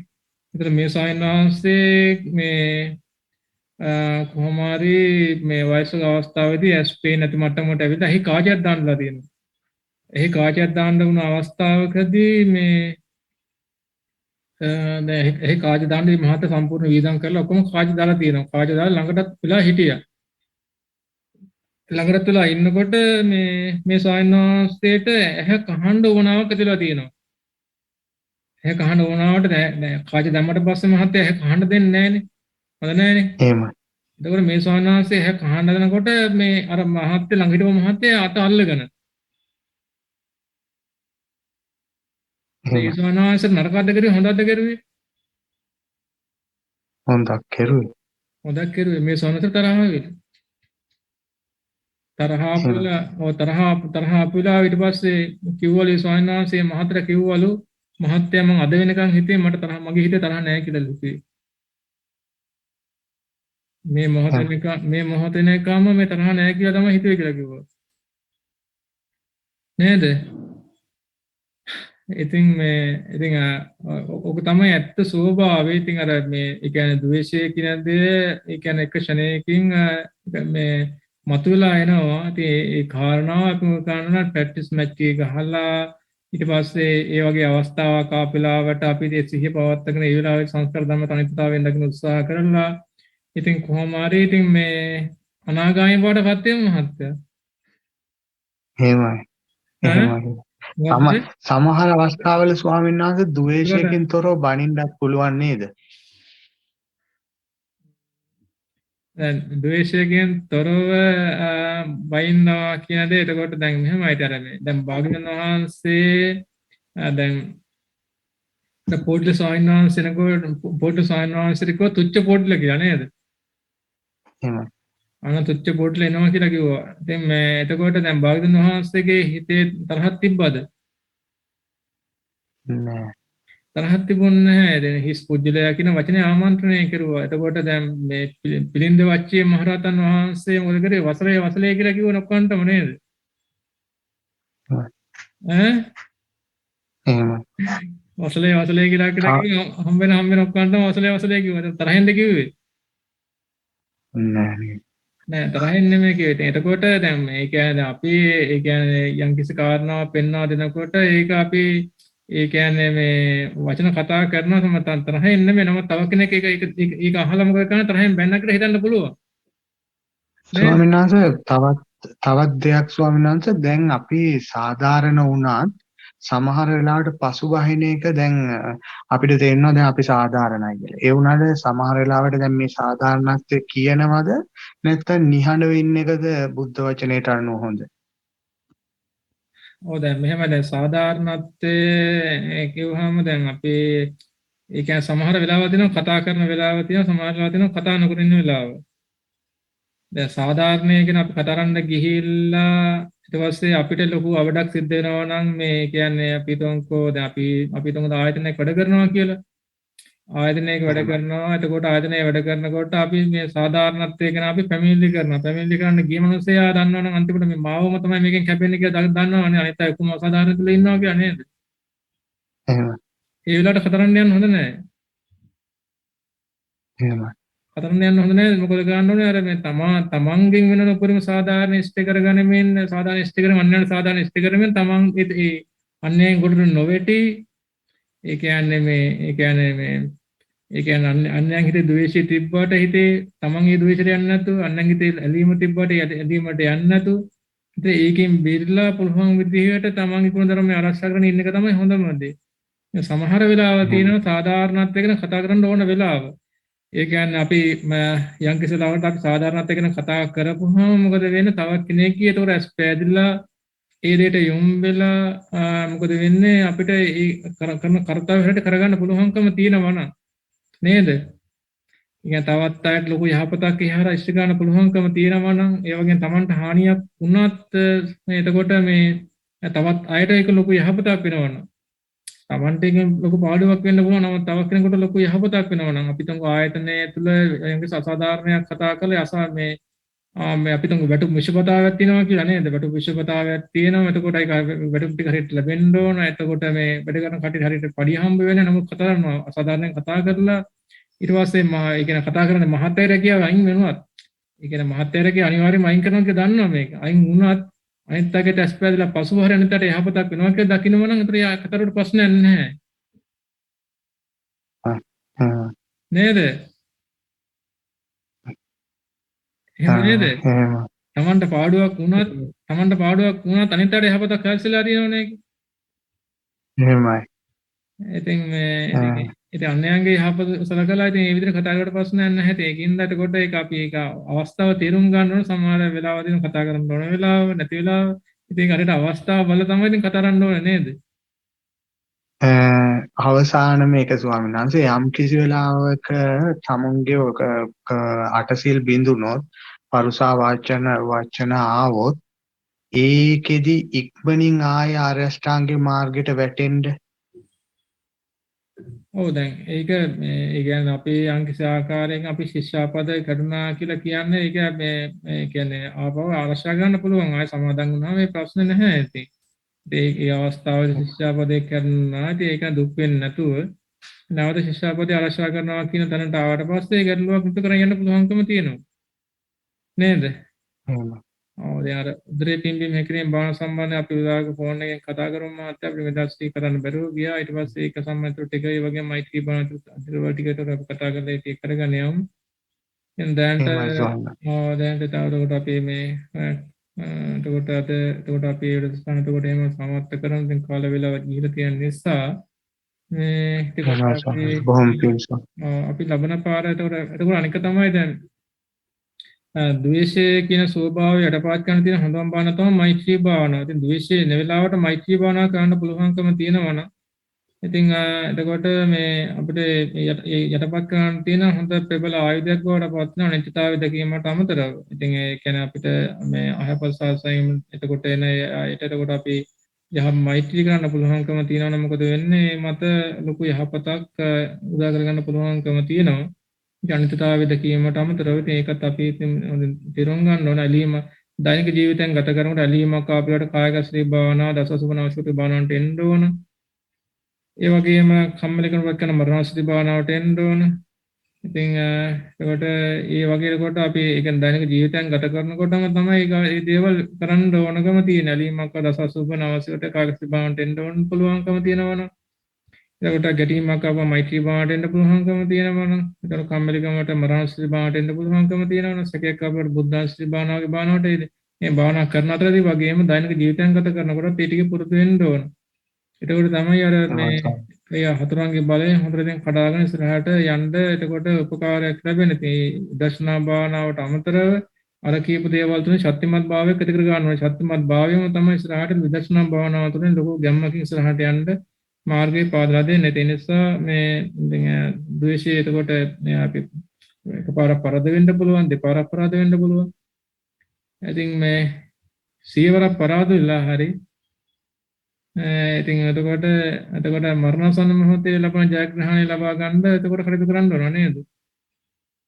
ස්වාමීන් බොහොම පිං ස්වාමීන්. ඒ කියන්නේ අපි ඒ කියන්නේ පෙරදීම කියලා කියන්නේ එතකොට අනාගතයේදී ඉතින් මේ දිනීමට පවතින හොඳම අවස්ථාවක් බවට පත් වෙනවා. සමහර අවස්ථාවලදී දිනන්න පුළුවන්, සමහරවිට පරදිනවා. ඉතින් ඕක මොන තමයි. නමුත් එහෙම යුද්ධයක් තියෙනවා කියලා හරි තීරණ ගන්න පුළුවන් නම් කෙනෙකුට ඒක ලොකු දෙයක් නේද? ඒක තමයි ඉතින් අපි එහෙම ඉතින් මෙහෙම තීරණ අරගෙන ඉතින් ඉස්සරහට ඉතින් මේ වැඩ කටයුතු ඉතින් කරගෙන යමු. හොඳයි එහෙනම් ඉතින් අපි මේගේ ඥාතීන්ට දෙවියන් පිරිනමන කිරීම කරමු. ඒ වැඩසටහනට ඉස්සරහට සම්බන්ධ වෙන්න ඉතින් ඊටම වැදගත් කාරණාවන් ධර්මයට සම්බන්ධව කතා කරන ලබනවා. ඉතින් භාවනා කරතොට අදාළව අපි අනුපිළිවෙලට භාවනා කරන ආකාරය ගැන පැහැදිලි කරනවා. සමත භාවනාව අනපිරි විදර්ශනා භාවනා කරන කතා කරනවා. ඉතින් ගොඩාක් දේවල් ගොඩාක් මාධ්‍යයන් තුලින් අහන්න හම්බෙන දේවල් ධර්ම විකෘති කරන්නට අවුච්ච දේවල් ගැන තමයි කතා කරන්න හම්බ වෙන්නේ. ඒ නිසා මේ හැම දෙයක්ම ඉතින් හොඳින් තේරුම් ගත යුතු වෙනවා. දෙපාරක් තුන් පාරක් අහලා මේ කාරණාවන් එතකොට නැවත තේරුම් ගන්න දේවල් වෙනවා. ඉතින් ඒ නිසා ඒවා පොතක කතා කරන පොතක සඳහන් කරන්න පුළුවන්, ක්‍රිසටහන් දා ගන්න පුළුවන්. ඊට පස්සේ නැවත ගැටලු තැන් තියෙනකොට ගැටලු තැන් නැවත ප්‍රශ්න කරලා අහන්න පුළුවන්කම තියෙනවා. එහෙම ලියාගෙන එතකොට තව තවත් විස්තරات හොඳින් දැනගන්න පුළුවන්කම තියෙනවා. එහෙනම් අපි මේ විදිහට එතකොට අපි වැඩසටහන අවසන් කරමු. දෙසැම්බර් 31 හවස 4ට බෝධි පූජාවේ පුණ්‍ය ක්‍රියාව පවතිනවා. ඉතින් අමරා නෝනගට අඩි උසට දැනගන්න පුළුවන්කම තියෙනවා කොහොමද මේ වැඩ කරතොට මේ සම්විධානය කරගන්න කොහොමද කියන්නේ. ඉතින් එතකොට මේ ඊට පස්සේ අපි සතිපට්ඨාන සූත්‍රය සජ්ජන කියන බලාපොරොත්තු වෙනවා. එතකොට කොහොමත් සන්දා 7:00 වගේ වෙනකන් එතකොට අපිට ඒ කාලේ ගත කරන්න වෙනවා. ඒ නිසා අපි මේ විදිහට ඒ පුණ්‍ය ක්‍රියාවත් එතකොට වර්ෂ අවසාන දවසේ සිදු කරගන්නෙමු. එහෙනම් මේකේ ඥාතිට පිංගනමෝදන් කරමු. ඉතින් මේ ඥාතිනං හෝතු සුඛිතා හොන්තු ඥාතුන් ධම්මිතං හෝතු සුඛිතා වන ධම්මිතං හෝතු සුඛිතා හොන්තු ඥාතයෝ දෙවියන්ට පිංගනමෝදන් කරමු. ආකාශට්ටා චුම්මට්ටා දේවානාගා මහිද්దికා පුඤ්ඤන්තං ඥානරක්ඛං සම්බුද්ධ සාසන ඥානරක්ඛං සම්බුද්ධ දේශන ඥානරක්ඛං සම්බුද්ධ ස්වාගත ඥානරක්ඛං මන කාලෙමිත් වාස්සේ පාතන කර මිනා පුඤ්ඤ කම්මේන මාමේ වාස සමෝපත සම්පූජාවලි පානපත්ත්‍ය ඉදම්මේ පුඤ්ඤ කම්මං ආසවක්ඛ්‍යා වහං හෝතු සබ්බ දුක්ඛා පමුඤ්ඤතු මේ සෑම පිනක්ම සංසාර දුකින් මේ දින පිණසම එතකොට එමනම් මහා සංඝරත්නය ආශ්‍රම වන්දනා කරගන්න අභිවාදන සීලසනිච්ඡං වන්දා පචායිනෝ චත්තාරෝ ධම්මා වඩ්ඩන්ති ආයුවන්නෝ සුඛං බලං ආරෝග්‍ය සම්පatti සග්ග සම්පatti මේවච අතෝ නිබ්බාන සම්පatti මිනාතේ සමිඤ්ඤතු පිළිවෙත්නේ පවතන සූත්‍රය බයිබල් මහා සංඝරත්නය පුරමින් පසිත පරාශතේන බයිබල් සිය දෙවියන් ආශ්‍රම කරන බලෙන් දුක් වේවා නිරෝගී වේවා සුවපත් වේවා ආයුෂෙන් වර්ධනය සතෙන් බලෙන් ප්‍රඥාවෙන් ගුණ නුගතවා කරන රක්ෂක දානක සාර්ථකව කියලා දරුවන් ගතම සාර්ථකව කියලා ලැබේවා. එතකොට සම්මුති තුල වර්ෂයක් ගිවිලෙන වෙලාවෙදී උදා වන ඒ නව වර්ෂය තුලදී සම්මුති තුල තව තවත් හොඳින් බාරකට කරගෙන සංසාර දුකෙන් මිදෙන්න පරිදි කියලා ලැබේවා. දුක් නිරෝගී සුවපත් වදීක ලැබේවා. සුවසේ සංසාර දුකින් අත්මිදීමටම හොඳින් කටයුතු කිරීමට හැකියාව ලැබෙන වර්ෂයක් බවට අනාගතයේ මේ වර්ෂයේ පත් වේවා කියලා ප්‍රාර්ථනා කරන ලබන සිරුවන් සරණ. තෙරුවන් සරණයි. තෙරුවන් සරණයි. තෙරුවන් සරණයි. බොහොම පිං සාරේ. තෙරුවන් සරණයි ස්වාමීනි.